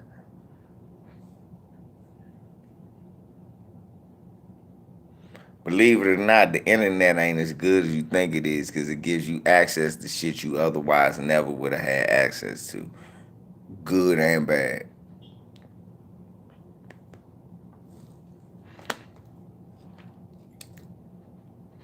Because a lot of y'all that's off the dumb shit y'all off of, y'all would never be off of it because you never would have been exposed to it. So your mind never would have even been open to thinking some of this dumb shit. Like the Illuminati videos, when they came out, that was the worst thing in the world that could happen. Niggas, we got motherfuckers really talking about the Illuminati. No, that's just called white folks that's corrupt. You can give it whatever name you want. Oh, the Illuminati. Now you blood sacrifice. It's a sacrifice. People that really believe that are morons. I'm sorry. You're a fucking moron. Man, you don't believe. No. There's people still talking the Illuminati shit. That's what I'm telling you. And you got exposed to that because of the internet. It was only a certain people who knew about this shit because at one point in time when people didn't have as much access to as much information, the shit sounded so preposterous, it was frowned upon. So all of that information wasn't hidden. It was just like, get the fuck out of here. It wasn't hidden. The information was never hidden. That's why the people who was showing it to you could show it to you. Nobody ever hid it. It was the shit about us that got hid.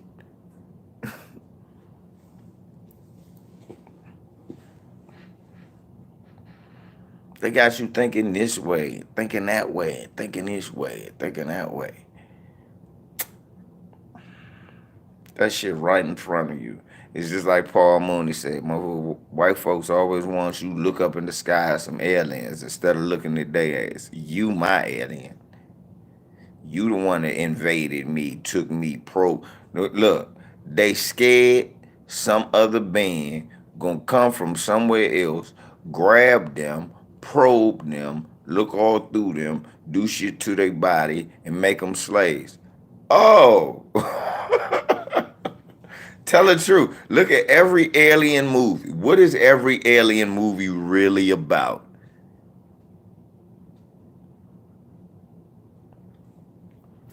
For real, that's why people. You ain't watched it? Nah, it's a movie about aliens. Why you ain't watch? Nah, it's a movie about aliens. What you mean? I don't look at alien movies. Why not? Because all of them about the same thing. What? How white people scared that something gonna do to them what they did to us. That's what it's all about. But they just want to put it in some extraterrestrial shit. No, you my alien.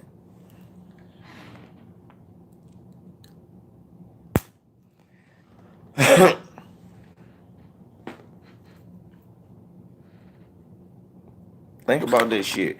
All of the alien abductions and all of that. Think about where they happen. One day, how come every alien abduction in a rural town where no black people live is some country redneck white person talking about an alien that come from nowhere when they in the woods, done took them somewhere, stuck a probe up their ass and did all types of experiments. Oh, you mean like us? Oh, but they brought you back.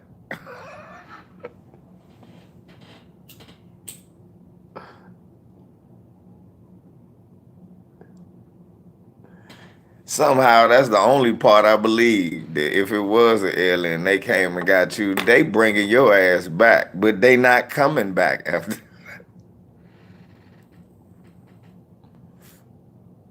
So, oh no, we done seen all types of shit we don't need to see. Let's just take this motherfucker back.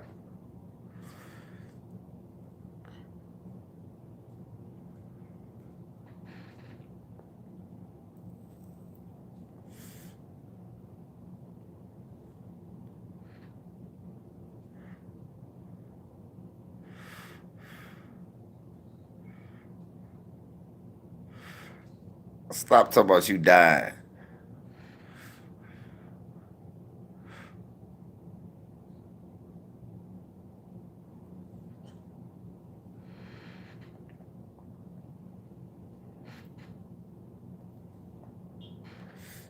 That's real talk though. Website for $5. He also sells. Yeah, somebody gave me that talk about you want to get a vaccine exemption letter. Nah, that's okay. I don't want no goofy shit like that.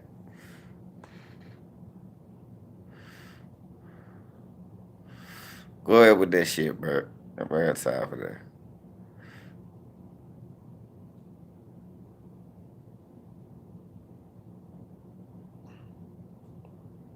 Go ahead, bro.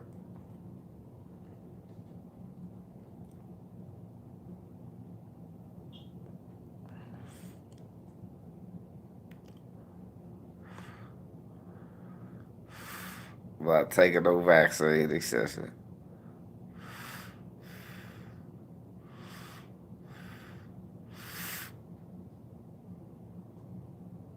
I'm not taking no vaccine exception.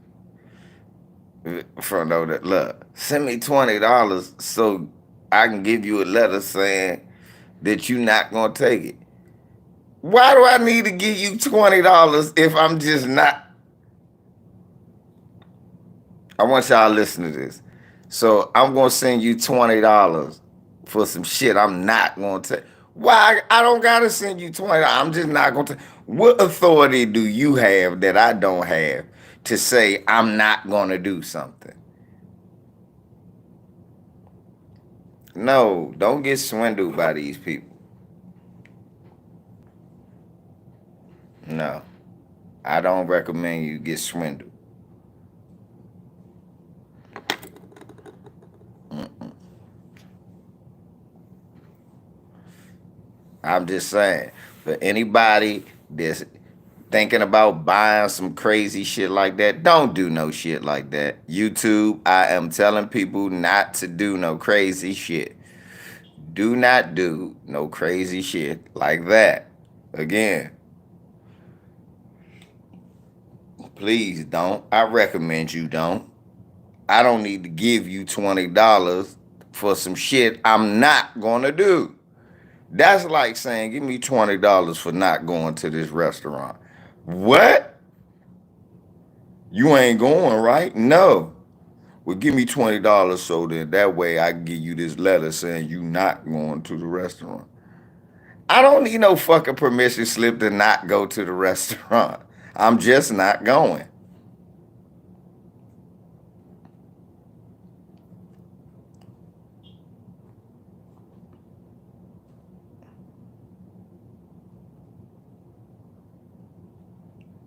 Think about that. I want y'all to think about that. For real, think about it. You paying. This shit not gonna happen.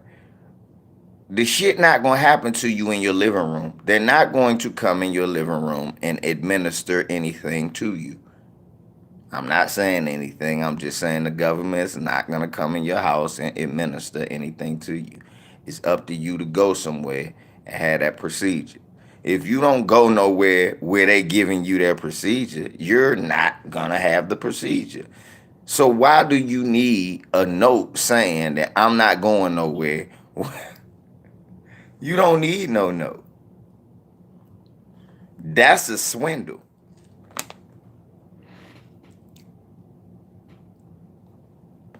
If you want to send $20, then send $20 to me, and I give you full rights to the exemption. I will bequeath you rights. No, matter of fact, I'm better than him. Send me 10 to $1LVZ for full exemption. Go on, send 10 $1LVZ where I will bequeath you. Will bequeath upon you the universal. You like when I do that. That lets you know it's everywhere. Universal exemption. It's good at any medical facility you choose not to go to. Anyone you choose not to go to, you can use this to say, I ain't fucking around. There you go. When you say the words, I ain't fucking around, they universally know you ain't fucking around.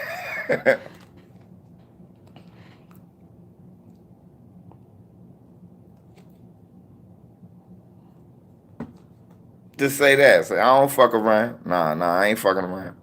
Just say that. I don't fuck around. Just say that. I gave it to you. You've been bequeathed. $1LVZ, $10. It's 31 people in here. It's 60. It's a lot of haters that don't like what I've had to say. So my cash app should be full.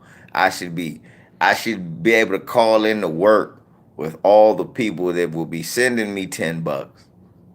Cause this is what you was waiting for, me to give you an out.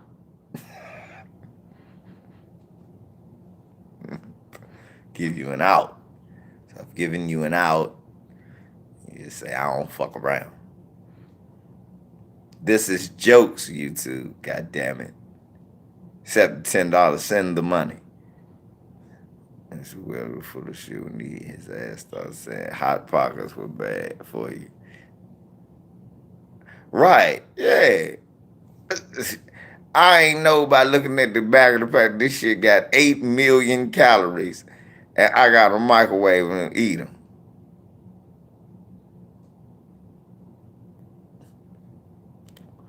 I'm just fucking with you, Bert. You know, it's all love, man. Now, don't do that to me, Bert. Don't do this to me, Bert. But, real talk. Real talk, Bert. I don't do that. But, what the fuck else might happen? Keep me on point, y'all. What else might happen? It was a rock. You know what?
Man.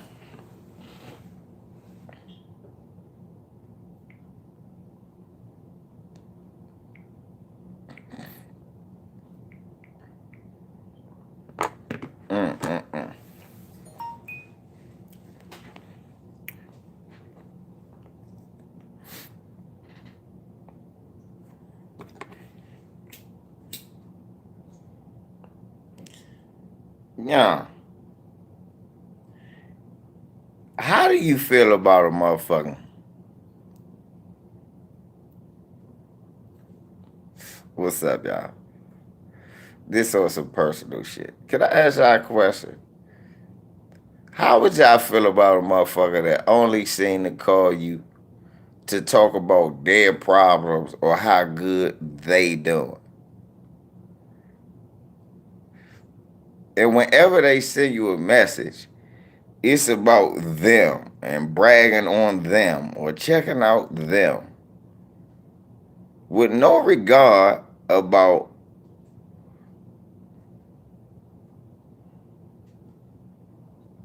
cool.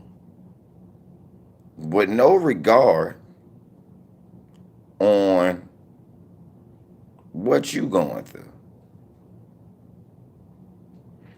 Exactly. Because the person in me, I'm the type of person. Thank you. I genuinely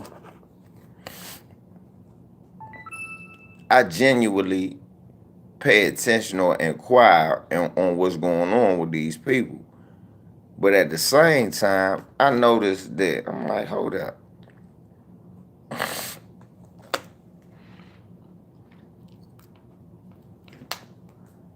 This motherfucker, it just hit me the bitch or hit me when it's to benefit him.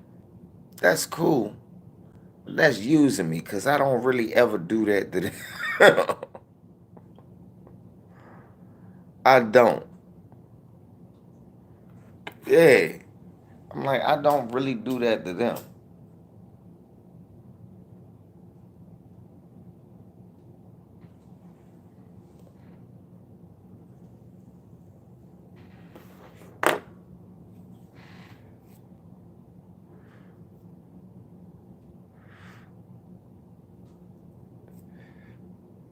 It's like when my son was playing football, stuff like that, I wasn't inviting a whole bunch because it wasn't for them. It was for me and my son. It wasn't for me to showcase or brag and nothing like it was. I was just happy to see my boy out there having fun. For real.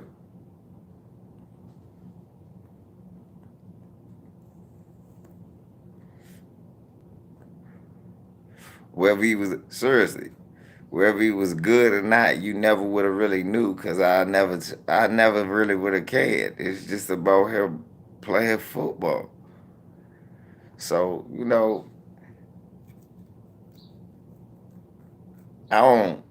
Oh, come support my boy and this, that, and the third. Nah, I ain't doing all that old shit. Nah, it's about me and him.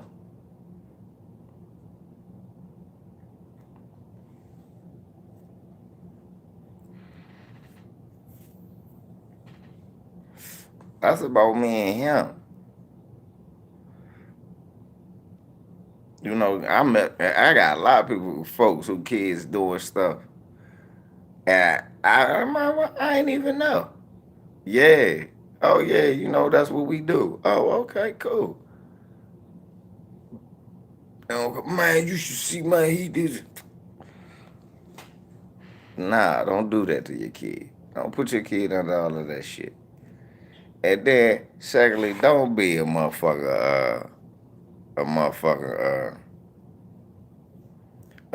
weather motherfucker. Especially with a straight up nigga.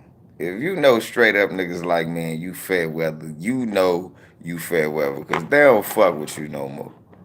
And vice versa. If you straight up like me and you know fair weather motherfuckers, you don't fuck with them no more.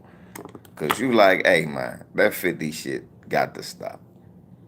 Gotta stop with you. It's gotta be the same way or no way. That's real shit. Niggas too old to be acting like teenagers and niggas in their mid-20s. Niggas in their 40s going on their 50s now. Niggas is in midlife crisis is what I believe.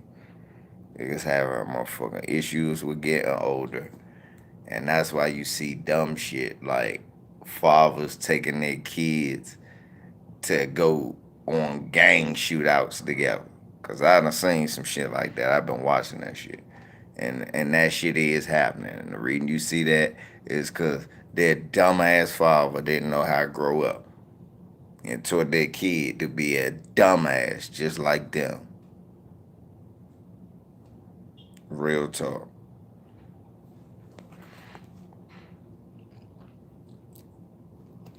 Cause any real father don't want their kid to grow up to be like them. They always want their kid to exceed them.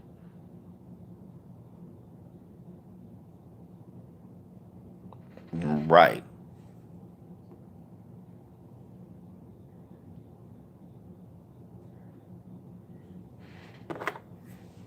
Only reason you want your kid to do or be on the same path as you is because you want them to do better than you did.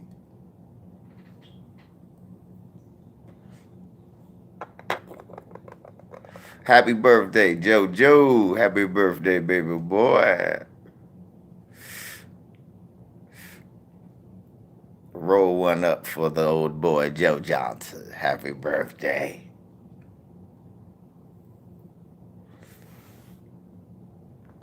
Hey, but real talk, this guy grow up. For real, you teaching these kids this same stupid shit that you was doing. That's not game. You're not hipping these kids to game. My uncles told me all the shit they did to fuck up. All that money they had all the cars, the motorcycles, the women, everything. They used to take trips, all that good shit, y'all. All of that. And all they tell me about is when they went to jail. They ain't doing bad, they doing good.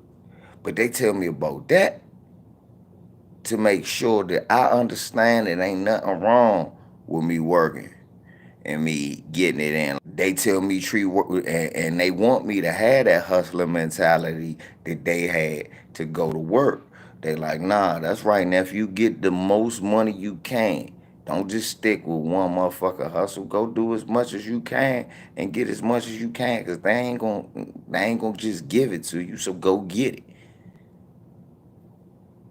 At the same time, they always encouraged me, nah, you wanna be in school like you doing. We want you to be into this. We don't want you out here with us or nowhere near us. Nowhere near doing what we doing. And I respect that. And that's why they always tell me about jail. A lot of these old head niggas will tell you about what they did. The real old heads that's really trying to give you game, first thing they're gonna tell you about jail.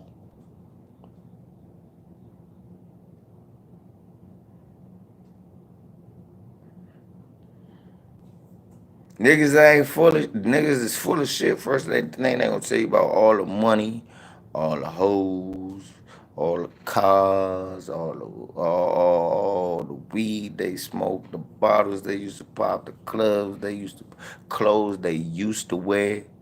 Then them niggas gonna ask you, hey, you got $20 I can borrow. That's what them niggas gonna say. But the OGs I'm talking about, they gonna tell you about jail. They gonna tell you about learning. They gonna tell you about business. They gonna tell you about owning. They gonna teach you about ownership. They gonna tell you how to be smart with your money. Then them niggas drive off in a nice ass car to a house with felonies and all. And that's what I'm trying to get without the jail story. And that's what I want my son to get without the jail story. I ain't get the jail story. So I want my son to see that I achieved that shit, and I want him to achieve it even younger.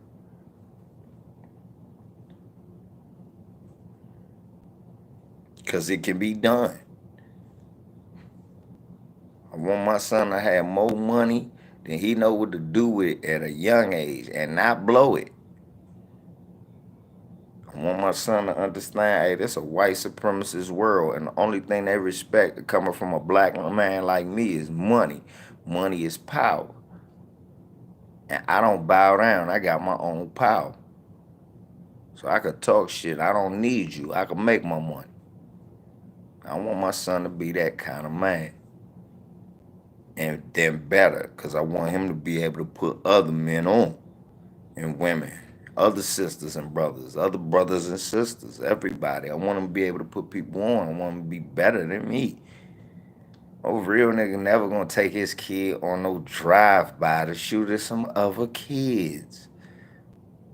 What real nigga does, and I've seen too many stories of niggas that have done that. And they my age. They not where I'm at, but it'll be coming soon. What's up? It'll be coming soon. And before it happen, any nigga in the DMV that's that corny, if you got a kid and you think about doing drive-bys on other children, you are lame. You are supposed to be able to walk around there and solve that situation without anybody dying. I have, and you can too. You supposed to be able to walk over there and solve whatever situation going on without anybody dying. If any of these young kids pull a gun on each other or something like that, no, you ain't. As long as ain't nobody die, you supposed to settle that shit down. And without anybody dying, you supposed to be able to walk your grown ass in whatever neighborhood, especially in DC, because it ain't like that. You know somebody. You should be able to walk in that neighborhood and be like, hey man, what's going on, man, with my son, man? This what happened, and this what I need to know, and I need to know who did it. I need them people out here. I need to talk to them people. I need to explain to them people that what they did was out of bounds, and we gonna handle this shit today, and it's gonna be over with after the day. And from now on, when we see each other, it's what's up, and that's it.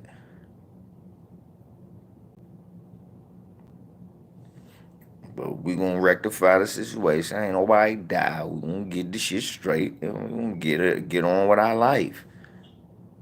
We supposed to be able to do that as men. Not no corny shit. Give them no guns to settle. What you did? What? Go shoot them niggas up. Nah, you got your ass whooped. You took a L. It's okay, short. It's okay. Catch that nigga coming from the school. Wop wop wop wop wop wop wop wop wop. Get your licks back. Catch that nigga. Oh, that nigga be going to the bus stop. You catch him there. He be there by himself. You catch him by himself. You whoop his ass. You put him on game. He bigger than you. Catch his ass over there. Take this bat. Go right over there. Take him down. Take him down. Break him down. Legs first. I'm sorry if I'm giving a little too much graphic game. What I'm saying is, man, I'm going too far with the coaching. But what I'm saying is, it's supposed to be no bloodshed.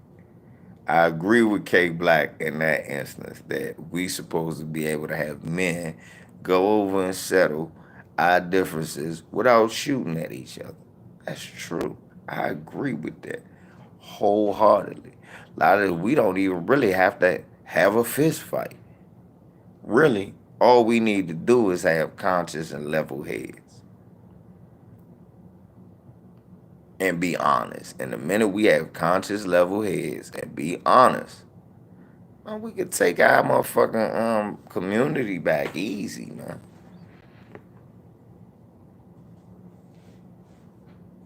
Easy. We gotta start. Hey, look, man, I don't want my kid. Do you really want your 10-year-old daughter run around here talking about she want a baby and fuck this and fuck that and fuck this? Do you want your 10-year-old talking like that? Really? Do you? Even if you talk like that, you're a grown woman. I can't stop what you do. You done paid your dues. But I'm quite sure when you had a mother, she didn't want you speaking like that at that age or to other adults. So it should be no argument when I say mind your child. No, it can't. They can't talk to me this way. They can't respond to people this way. Because look, I'm an adult and I'm showing restraint and decorum, but every adult does not react the same way. And all of that rah rah and all of that stuff, that don't get nothing accomplished. Then that just get adults acting like children.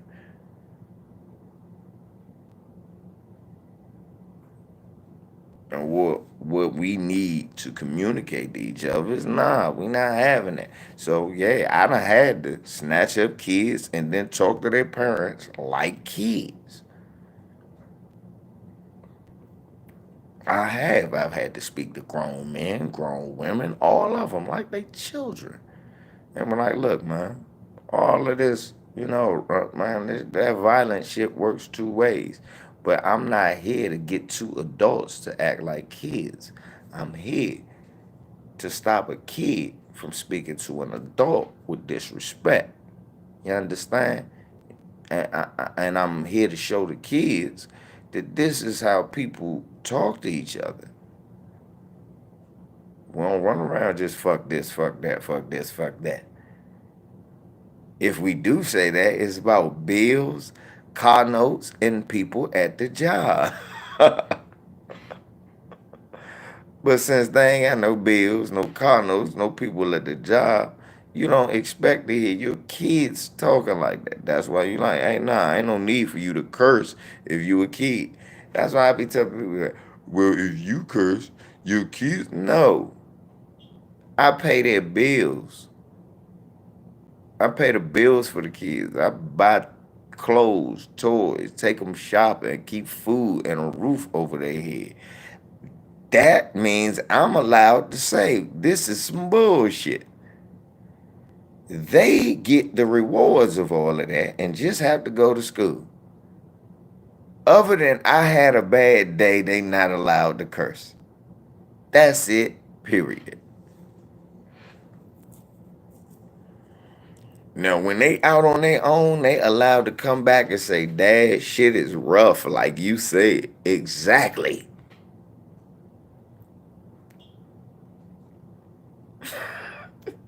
Exactly. When they out on their own and they come back and they, Dad, man, it is fucked up out here. Yeah. Hey, watch your mouth. Nah, nah, because that's exactly what it is. So, you gotta pay your own bills, find your own way, make your own food, do your own thing, buy your own clothes. Yeah, it is. Yeah. It's more than rough, nigga.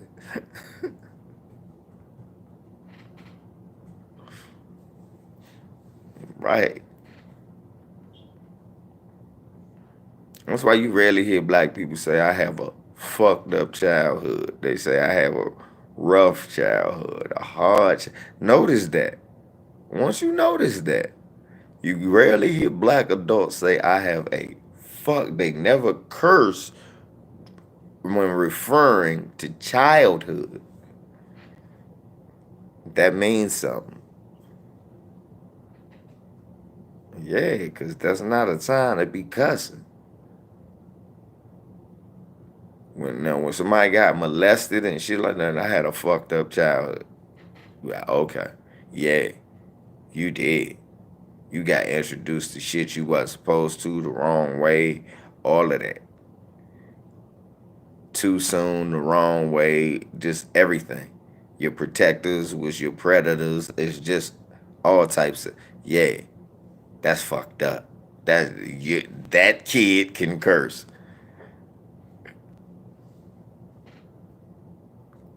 Think about it. I just want you to think about it. Think about it.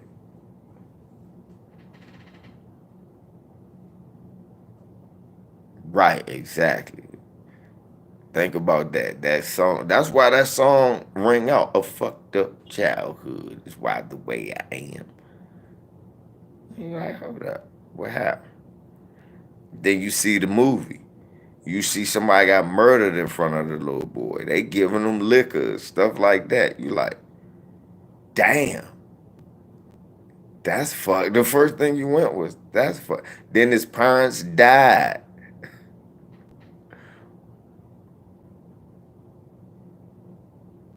That was, think about it, Nasha. But was that not fucked up? And that's why that little kid was cursing.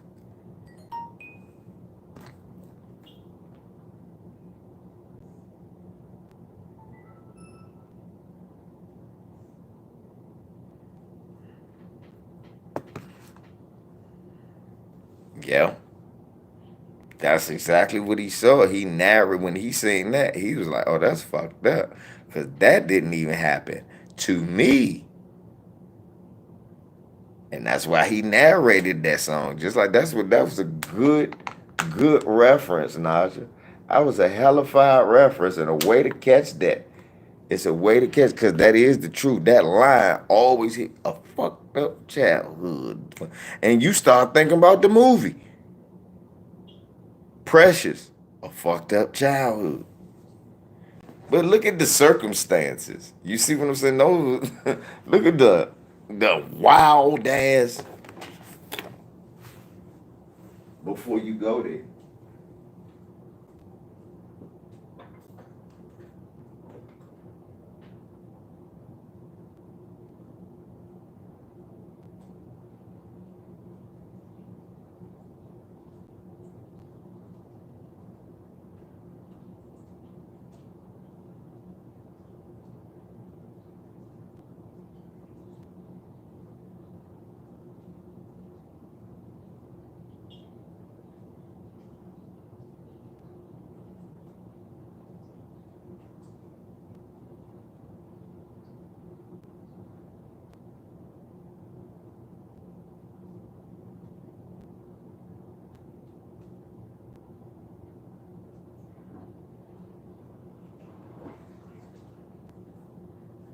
Hey, look, y'all.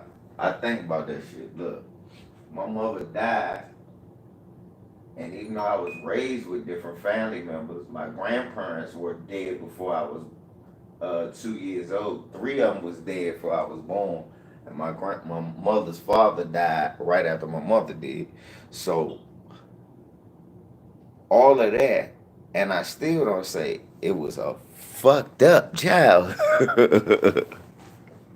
I just said some things happened and some people died. But my childhood wasn't fucked up. Bad things happen.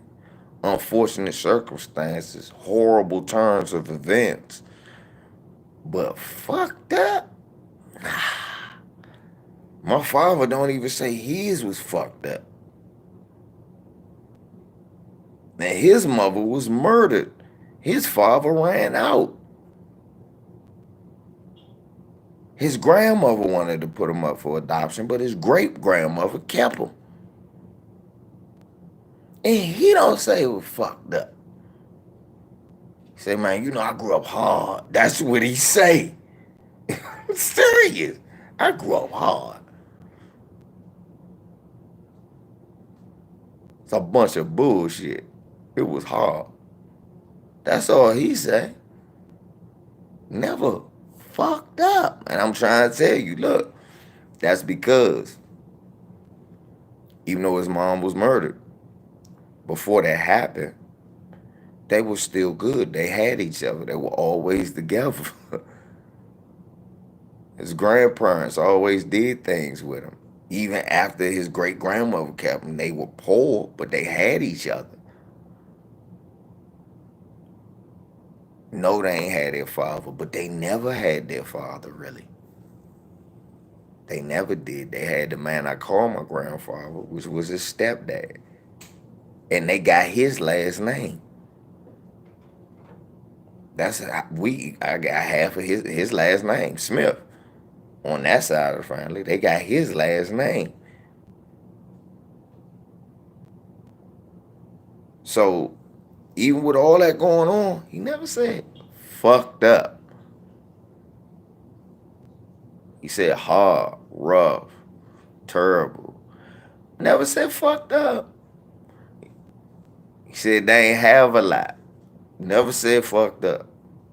Never. Ever, never, never.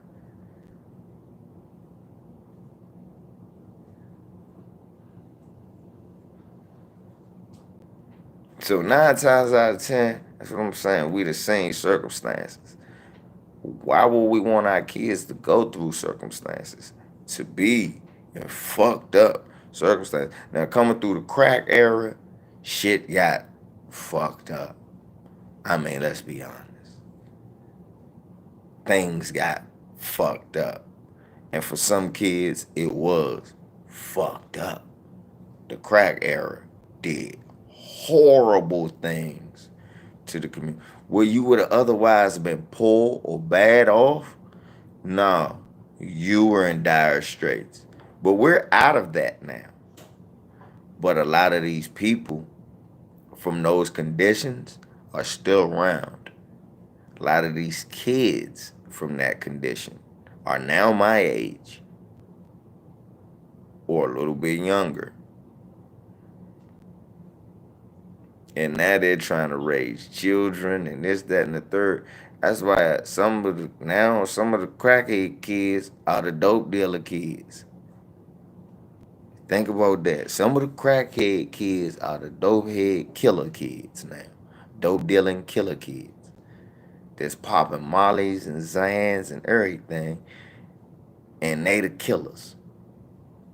Think about that. Some of the D-boys, their moms were the biggest fiends. I want y'all to think about that. Think about that. Some of the biggest D-boys, their moms was the biggest fiends. Some of the D-boys now, their moms and pops was on that shit. And their life took a substantial hit. And they learned something different. They look okay to dealer with the money at, because that's where mom and dad get the money.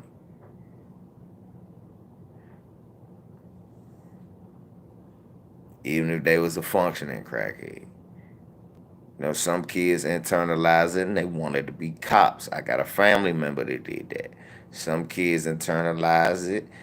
They never touch drugs, alcohol, cigarettes, or anything. Some kids internalize it and they go, I ain't doing no shit like that. But the D-boys wasn't too bad, depending on the relationship that the parent had with the drug dealers. Because sometimes, you know, if you're a functioning crackhead, you don't have if you had a functioning crackhead in your family, they didn't have a bad relationship with the drug dealer. Sometimes the damn drug dealer would be at the house playing cards with them. Crazy. Damn right. Hell no. Sometimes the drug dealer gets invited to the party. So the kids know him like an uncle and don't even know he the drug dealer.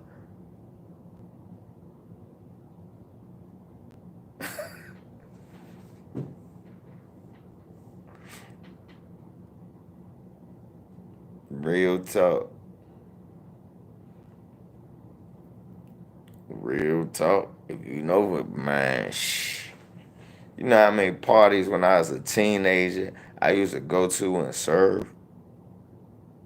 And I'd be there with some motherfucking kids I go to school with. And their mom be there. Or sometime I go to a motherfucking at the work when I be traveling. I had weed and some other shit. And I'm leaving the Burger King. Old head dude, like, Levi, you trying to make some money tonight? What you mean? I know it's a party we going to. And you go to this party, I know it's people that's gonna be there. This was my manager at the Burger King when I was in the 11th grade. I'm telling y'all some deep stories now. So now they done found out what I do, cause one day I came to work and I had dropped some shit, and the manager picked it up, and I thought I was fired, and I was like, fuck. So he was like, "What?" I said, "Man, I said, I'm sorry. I forgot to leave these pants in the house. I was rushing out to school." He was like, "Man, what's with that stuff you had?" I said, "Man, I'm just making some extra money on the side." And he was like, "You got some more?" I said, "Nah, I left the rest of it at the house." This was something. He was like, "Oh, because I needed four of 'em." I said, "You want me to walk to the house at lunchtime?" He said, "Yeah, go ahead. I'll take you." And then from then on, he was bringing family members in, and they was coming in anyway, but they would come see me. So they took me to a party at the work, and they all older now. I'm like, I ain't smoking nothing that these motherfuckers smoke, I had bud too, so I'm good. So they like come to the party with me. They was gonna drop me off at home at night. I'm like, cool. It was gonna be older ladies there and shit. So I'm there. It was some older ladies. It was some other dudes in there doing their thing. They came through. They made their money because it was some of their regulars calling them there. So they coming there. And this is niggas that I went to school with and shit. Niggas that I know from Anacostia. They showing up there and shit was showing there. And then I see a girl that I used to love this girl. I ain't even gonna say her name or no shit like that, but I loved this girl. And we was like inseparable. But her mom showed up, and that's when I found out she smoked.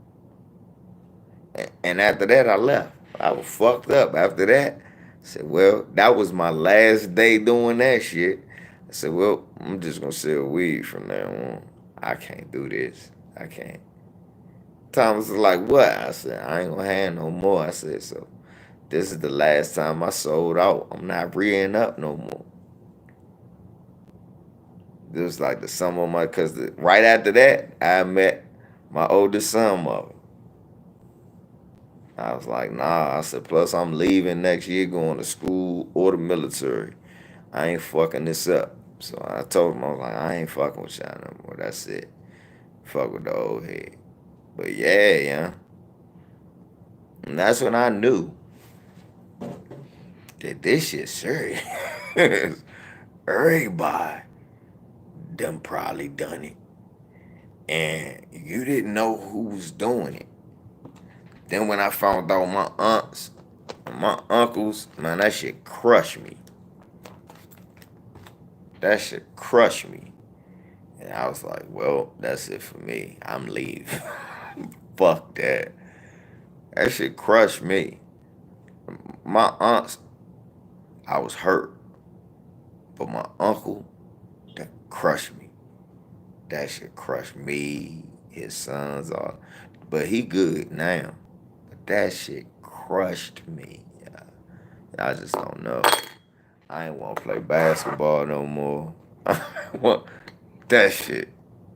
I ain't want to play basketball. I said, fuck this. What the fuck was he lecturing me about being out here for? He lecturing me about I'm too smart to be out there, and he out there the wrong way. And that shit crushed me. I was like, the fuck? How you gonna lecture us about being?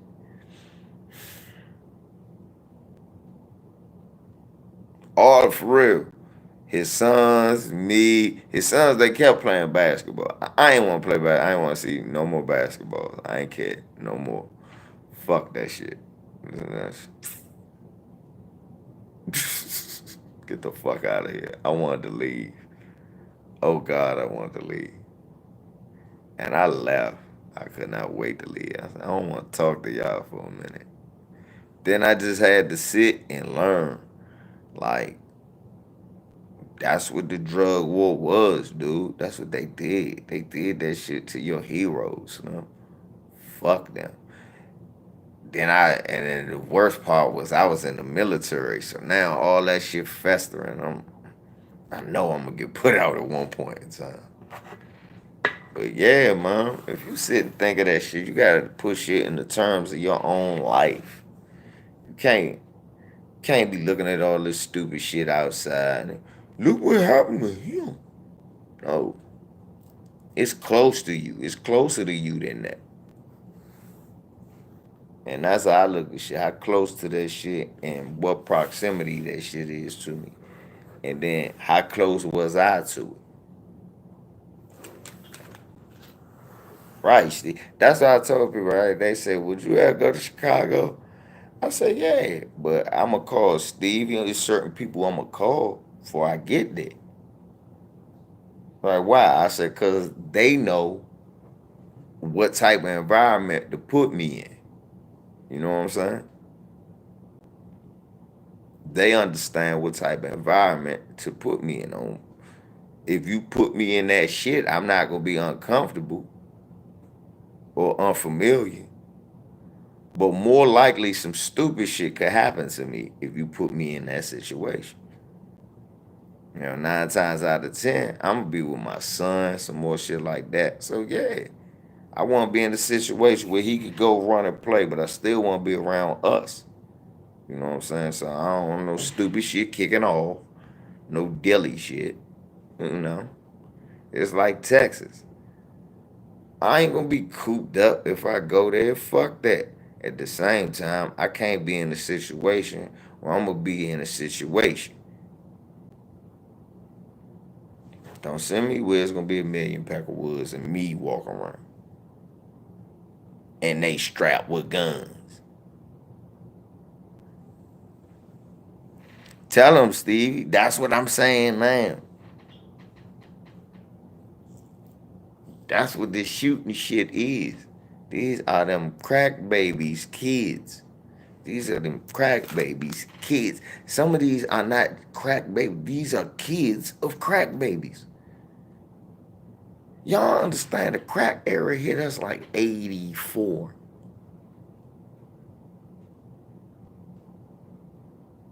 That's what 37 years ago. A person 37 theoretically is old enough to have a 17-year-old. And when you be looking at some of these 17-year-olds, their mothers be 37, 35, 34. 19-year-olds are 37, 36, 38-year-old mothers. Easy. 20-year-olds with 37-year-old mothers. And their mother was a crack baby who was raised by a pipehead, seeing all types of shit. Nah, she ain't want to do that. So now her self-esteem was scarred. She done grown up now. She all about her Benjamins, but she'll pop a Molly and take a Xan because that drug is in her blood. But she'll put on them motherfucking fake lashes, them tattoos, all that shit to hide all of that shit, them scars in the past. And as she was stripping, she was dancing on a pole. She might have been working at the FedEx. You don't know. You do not know. I talk about that all the time. We don't know if the residual effects of crack still felt. It's like, why is these kids trying all these drugs niggas would never try back in the day? Well, like, their mother ain't no pipehead, but the grandmother was. What? Yes, the grandmother was.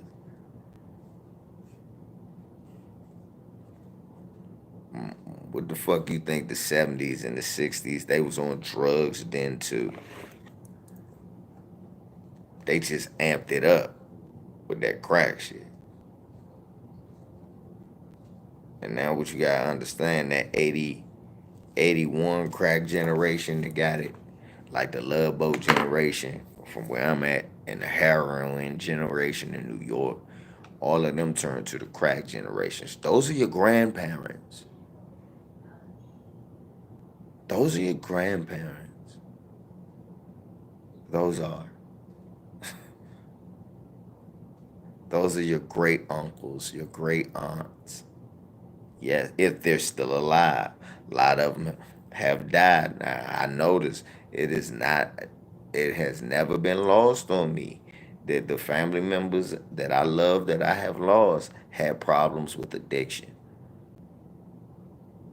And they died early in their 50s. Like when Tariq was talking that shit, I had to agree. I said, man, my Aunt Florence had lupus. Lupus ain't kill her as far as I'm concerned. That 30-year addiction to crack killed her. My bad, 20 years. She died in the 2000s. My Aunt BB got put in the hospital and shit and all that. She used to smoke that shit.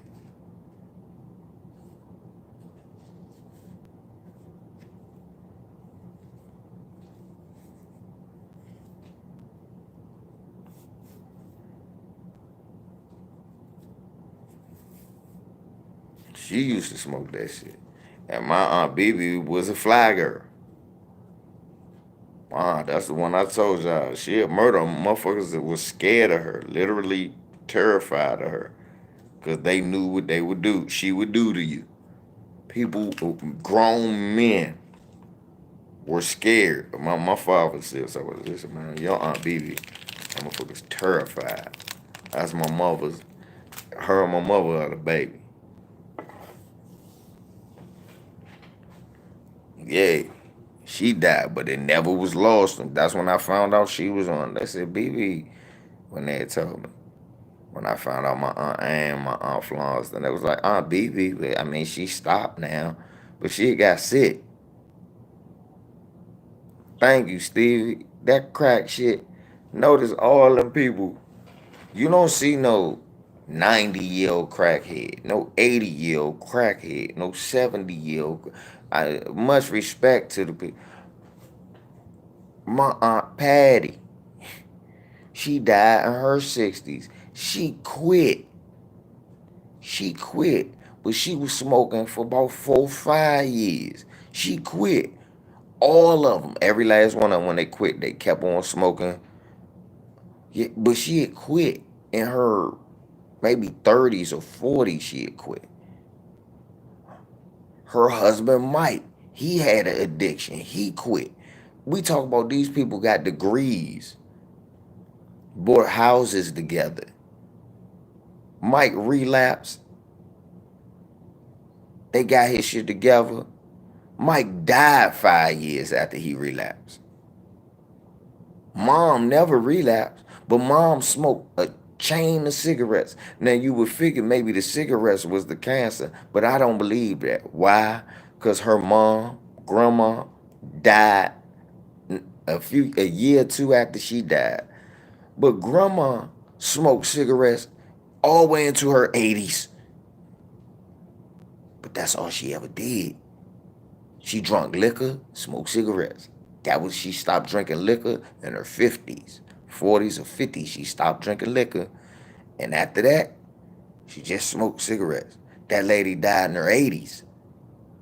Her daughter could have died in her 80s had she never touched the pipe. I don't care what nobody say.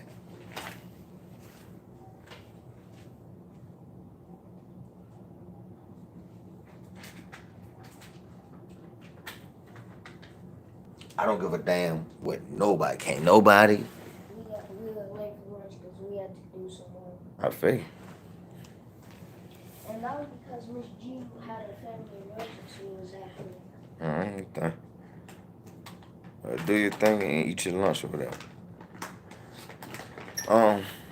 But yeah, you can't you can't convince me. You know that's why I didn't lose them people. Nobody can tell me I ain't losing people because of that. You know, you say, well, you don't know, man. Don't.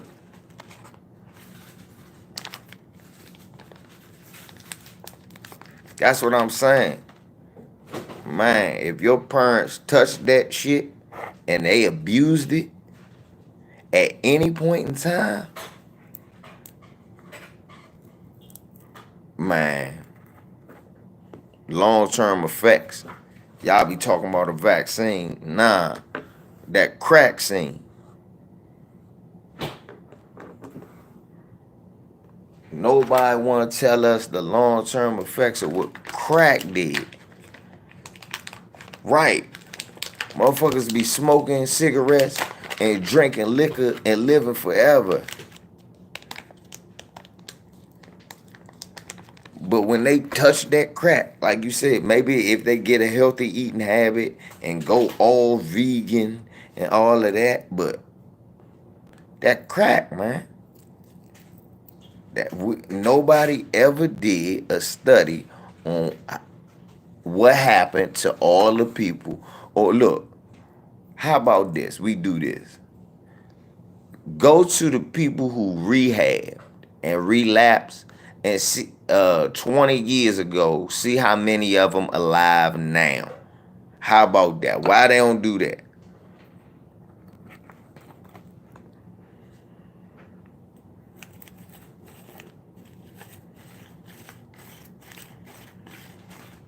Think about whenever they tell you these old dope man stories, the only people alive is the police and the dope man.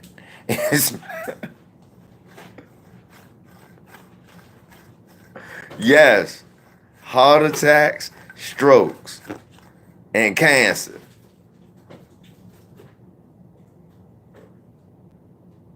But Nas, think about this, Nas.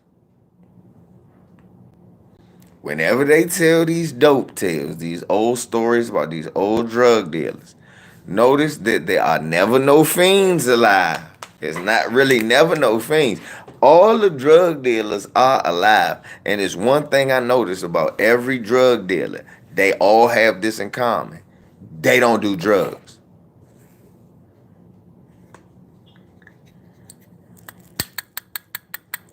Nicky Barnes had a heroin addiction for a year.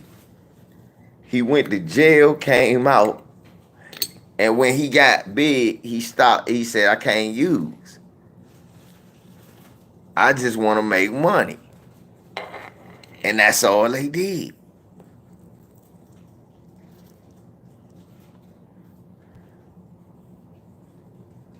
Right. It's when they hit, thank you. Thank you. When they hit 50 and 60, if you have a family member who had a heavy addiction to crack, the 50 and 60s are the most trepidous times. When they hit that age, you better worry. Health problems come. It's very few 70 and 80-year-old crackheads. Sorry to tell you. Oh no, not with a wooden hot dog. I just split the cheese in half, right? It's very few 70 and 80-year-old crackheads. Notice that. And crack came out, what, 40, 50 years ago? It was people smoking crack when they was 30. They not here no more. Notice the motherfuckers, this only people that's crackheads, they was young crackheads.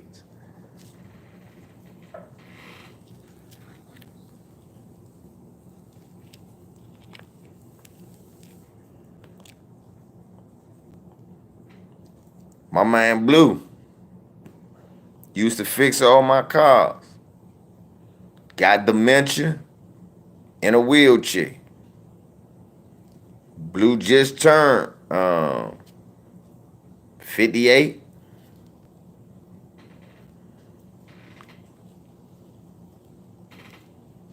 Blacksmith. He was a blacksmith.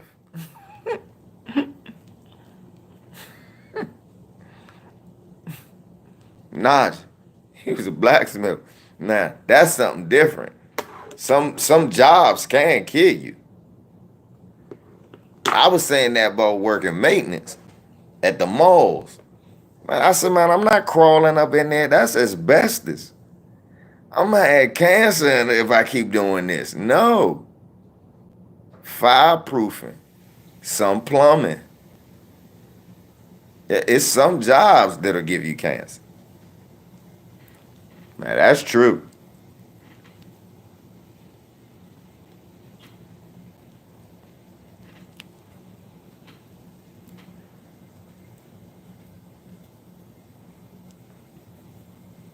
Working around a lot of metal smoke.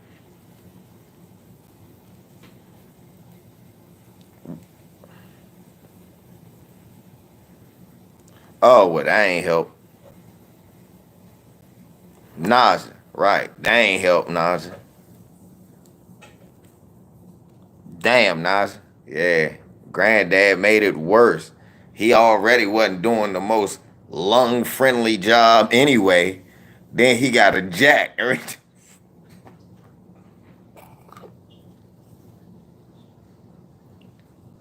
And nobody smoke more cigarettes than Asians. How the fuck do they live so long? Let's talk about this. Who smoke more cigarettes than Asians?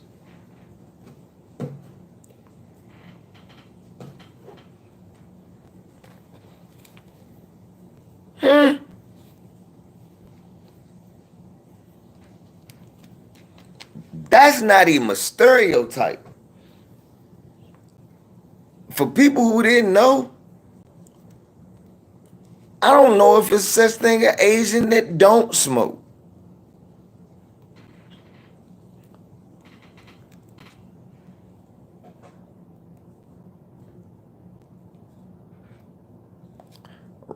Rice ain't that good for you, coincidentally. Ain't that funny?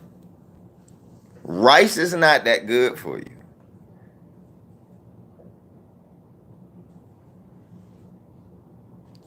Nausea.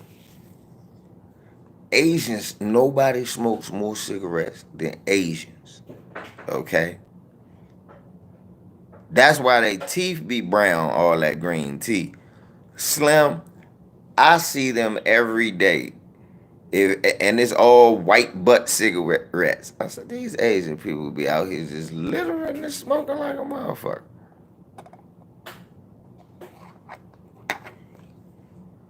Brown rice supposed to be better for you, but rice not that good for you.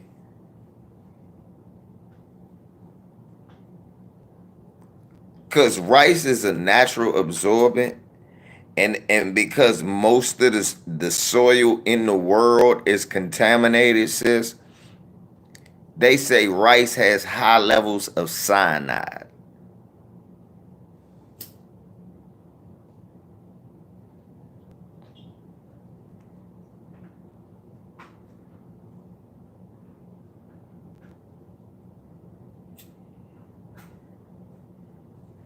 I was reading about that recently. Because I eat a lot of brown rice too.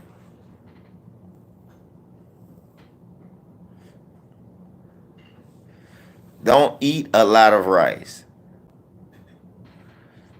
I ain't saying don't eat no rice. Cyanide doesn't. Cyanide hits. Cyanide is yeah, is a poison in a lot of doses. The problem is what they saying with the rice is after a certain point in time, it breaks your body down, and that's where shit starts to develop. But it's in all of the soil. So it's like in apples, apple juice. All I said, well, if that's the case, because that's the truth. I already knew that about the apple juice having high cyanide count. Look that shit, Google that shit. LVZ don't lie to y'all.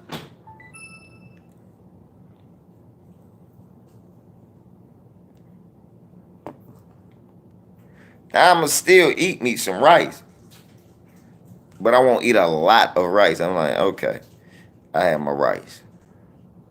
That's it. You know what I'm saying? I had my rice for this day. I had, say, out of 10 meals, if one of them got rice, cool. You know? Young City. What do you mean regular apples? What are irregular apples?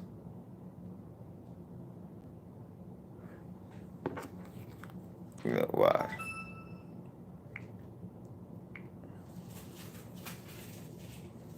Watch this.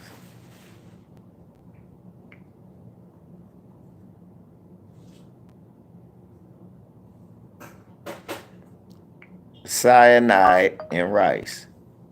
Cyanide in rice. Okay, arsenic. According to HuffPost, yes, there is arsenic in your rice. Yes, arsenic is toxic, and it has been associated with lung, skin, and bladder cancer, among other health concerns.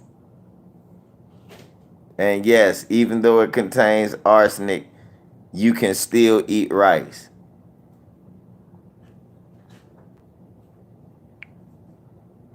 Cyanide in apples and apple juice. According to Medical News Today, apple juice and smoothies often contain entire crushed apples, including the core and seeds. Because the apple seeds get crushed during processing, they could release some cyanide, which remains in the juice.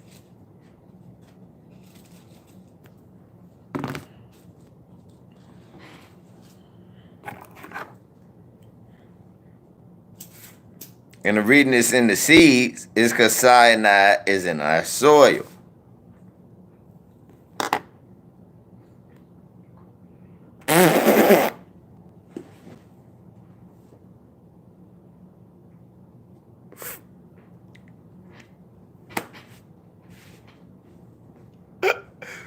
Hey, young Stevie J, my brother. Cause look, hey, y'all go up like 5 statements. Stevie say, fuck all that. I like my rice. After that, then I'm done with rice.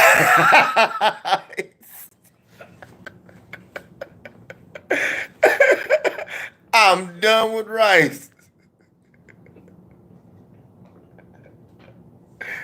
He said, I'm not a hard man to convince. Not only was my brother right, the motherfucking computer said it. He went, ain't this a bitch? Not only was my brother right, I was just wrong about the poison, but it was poison nonetheless. And arsenic is rat poisoning. Arsenic is rat poisoning.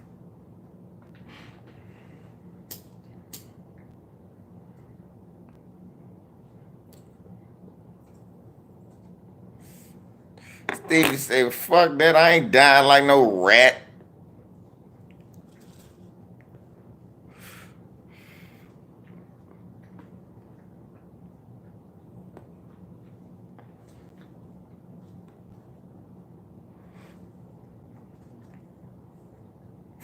Steve said, that shit won't be.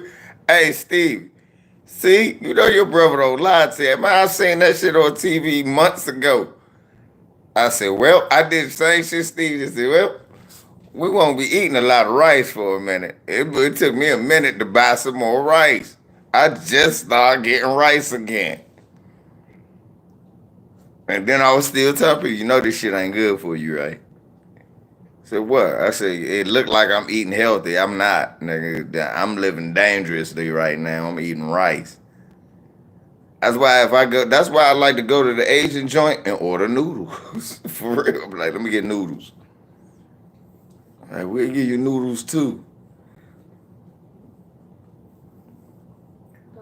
Sock passe, homie.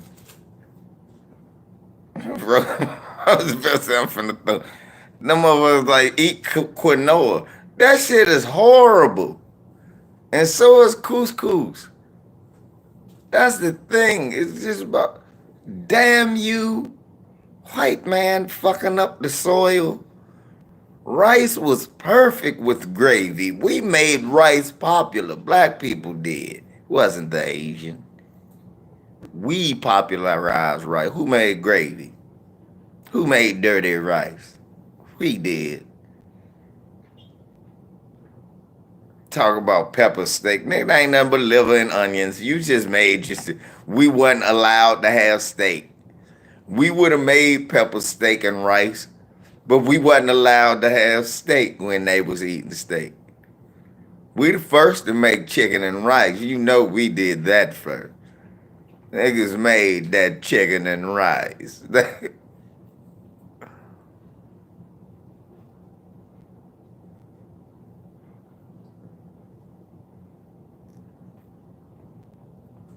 Steven, I get that Amish turkey bacon and just crisp that. Good thing about turkey bacon, it really doesn't burn. I put that motherfucker on a Foreman grill and grill it till it just get a little crunch to it. And that shit be hitting. Hitting. That's what it does, Steve. Steve Bush with that shit. Fuck all that. I'm eating my rice. So let me go ahead and Google this. Let them hear it. Just let them know I'm not lying. Steve heard that shit. It could be. I'm done with rice. Kiss. Hey, Steve. You know what to buy, bra who bullshitting on a date. Give her extra rice. Oh, you want to bullshit, huh? This will definitely be our last date. So, yeah, man. This will be our last date.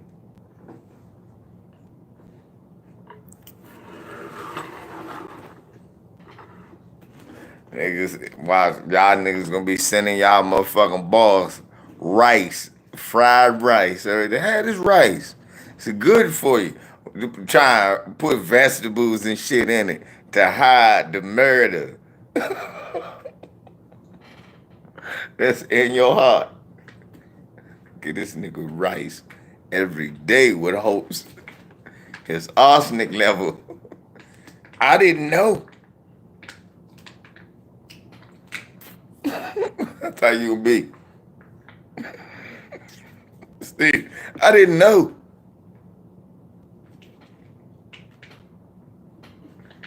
That's how niggas be. Y'all not slick. Not slick at all.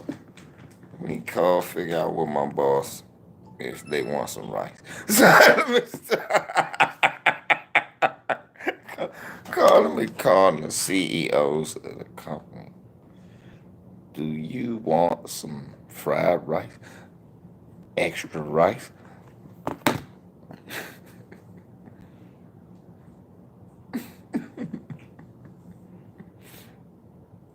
I'm fucking.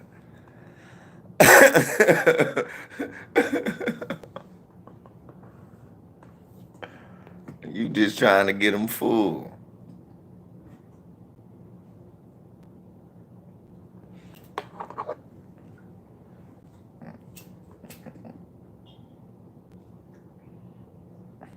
These motherfuckers fucking up everything, ain't they though, y'all?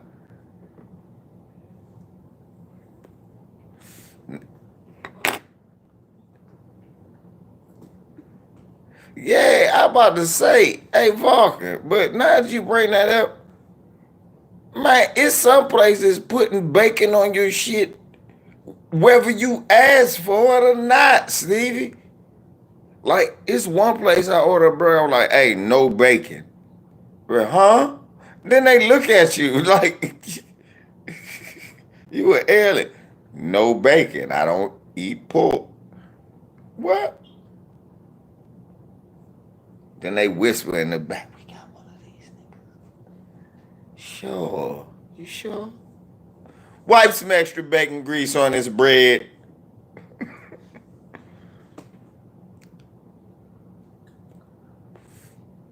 Dre, that was the dumbest shit I saw. The bacon, egg, and cheese wrap. I was like, what the fuck is the point? And then it's a pancake. then wraps the bacon egg. I'm like, I said, no, that's a heart attack special. That's the truth, Stevie. They don't. That's what I say. I gotta make my own burgers. We don't really go many places to get burgers. When it's burger time for real,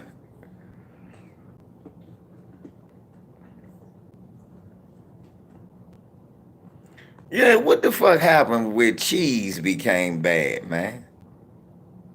Steve, remember we was kids, man? They give you a slice of cheese. Remember who my age or a little bit older? Remember when you was a kid when a slice of cheese was a snack? Now kids are dying. Kids can't eat cheese, they'll die. Now every kid can't eat cheese. They will die. They can't go to the bathroom for 8 weeks. One slice of cheese. Whole head swell up. Like fuck around looking like Peyton Manning. One piece of cheese. What the fuck is going on? Who remember that? Who remember when you was a kid, your auntie give you a slice of cheese out the head. It was some cheese, and you strip it down, you eat a slice of cheese.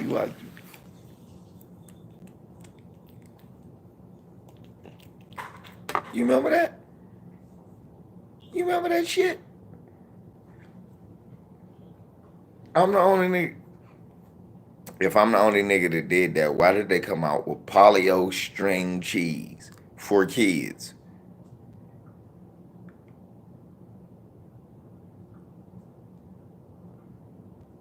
Any nigga who was born in the 70s knows that cheese was a fucking snack, even for kids.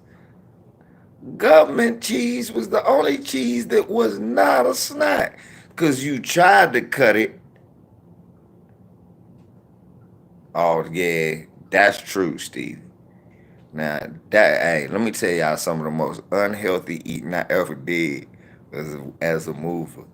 Because a lot of places don't be open a lot of times. And the iron skillet, the best meal is a goddamn steak. Broccoli and potatoes is the best meal.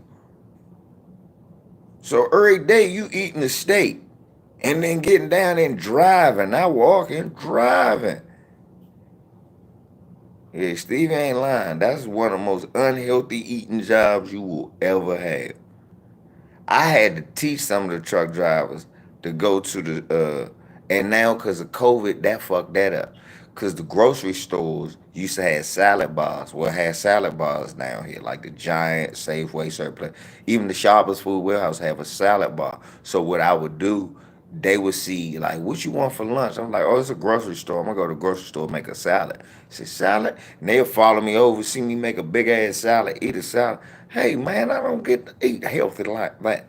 Black dudes, damn, bro, that's a good idea. I need to do that more. But I had to show them that's how I eat.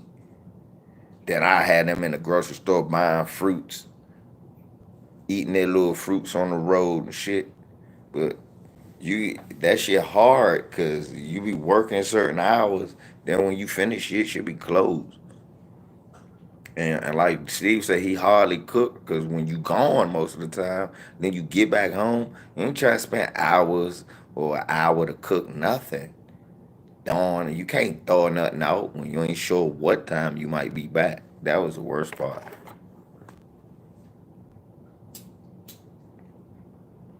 Good thing is it's a lot of soul food restaurants and shit like that. And my eating habits are weird.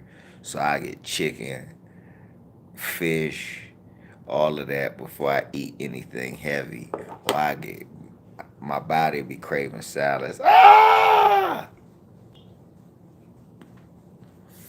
She had got up and wanted to get off the bed, so Come here. You want some cereal?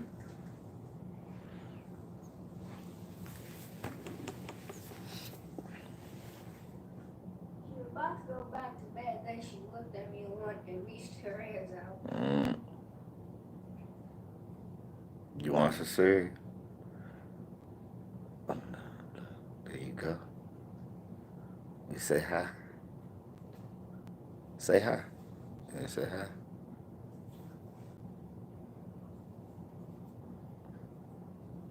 Good morning or afternoon or whatever you prefer, miss.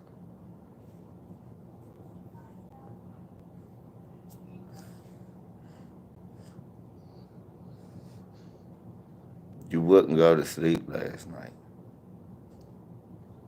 You wouldn't go to sleep.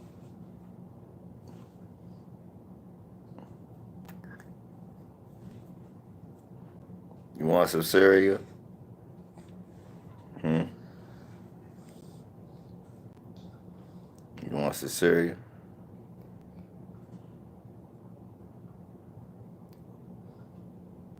Yeah.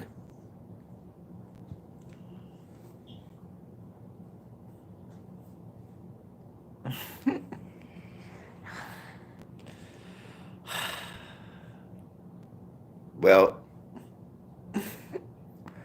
the waking of the grandbaby means it's time to go. You say how we say love you to the people. We love y'all. Stay healthy, stay safe. Be good.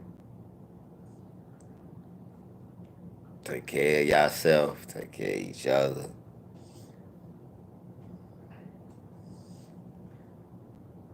And if you can't, because this one can't, eat some damn cheese. What have they done to cheese? Kids can't even eat it. So, say peace, Mimi. Say peace. I thought she was going to do it too. All right, y'all. One love.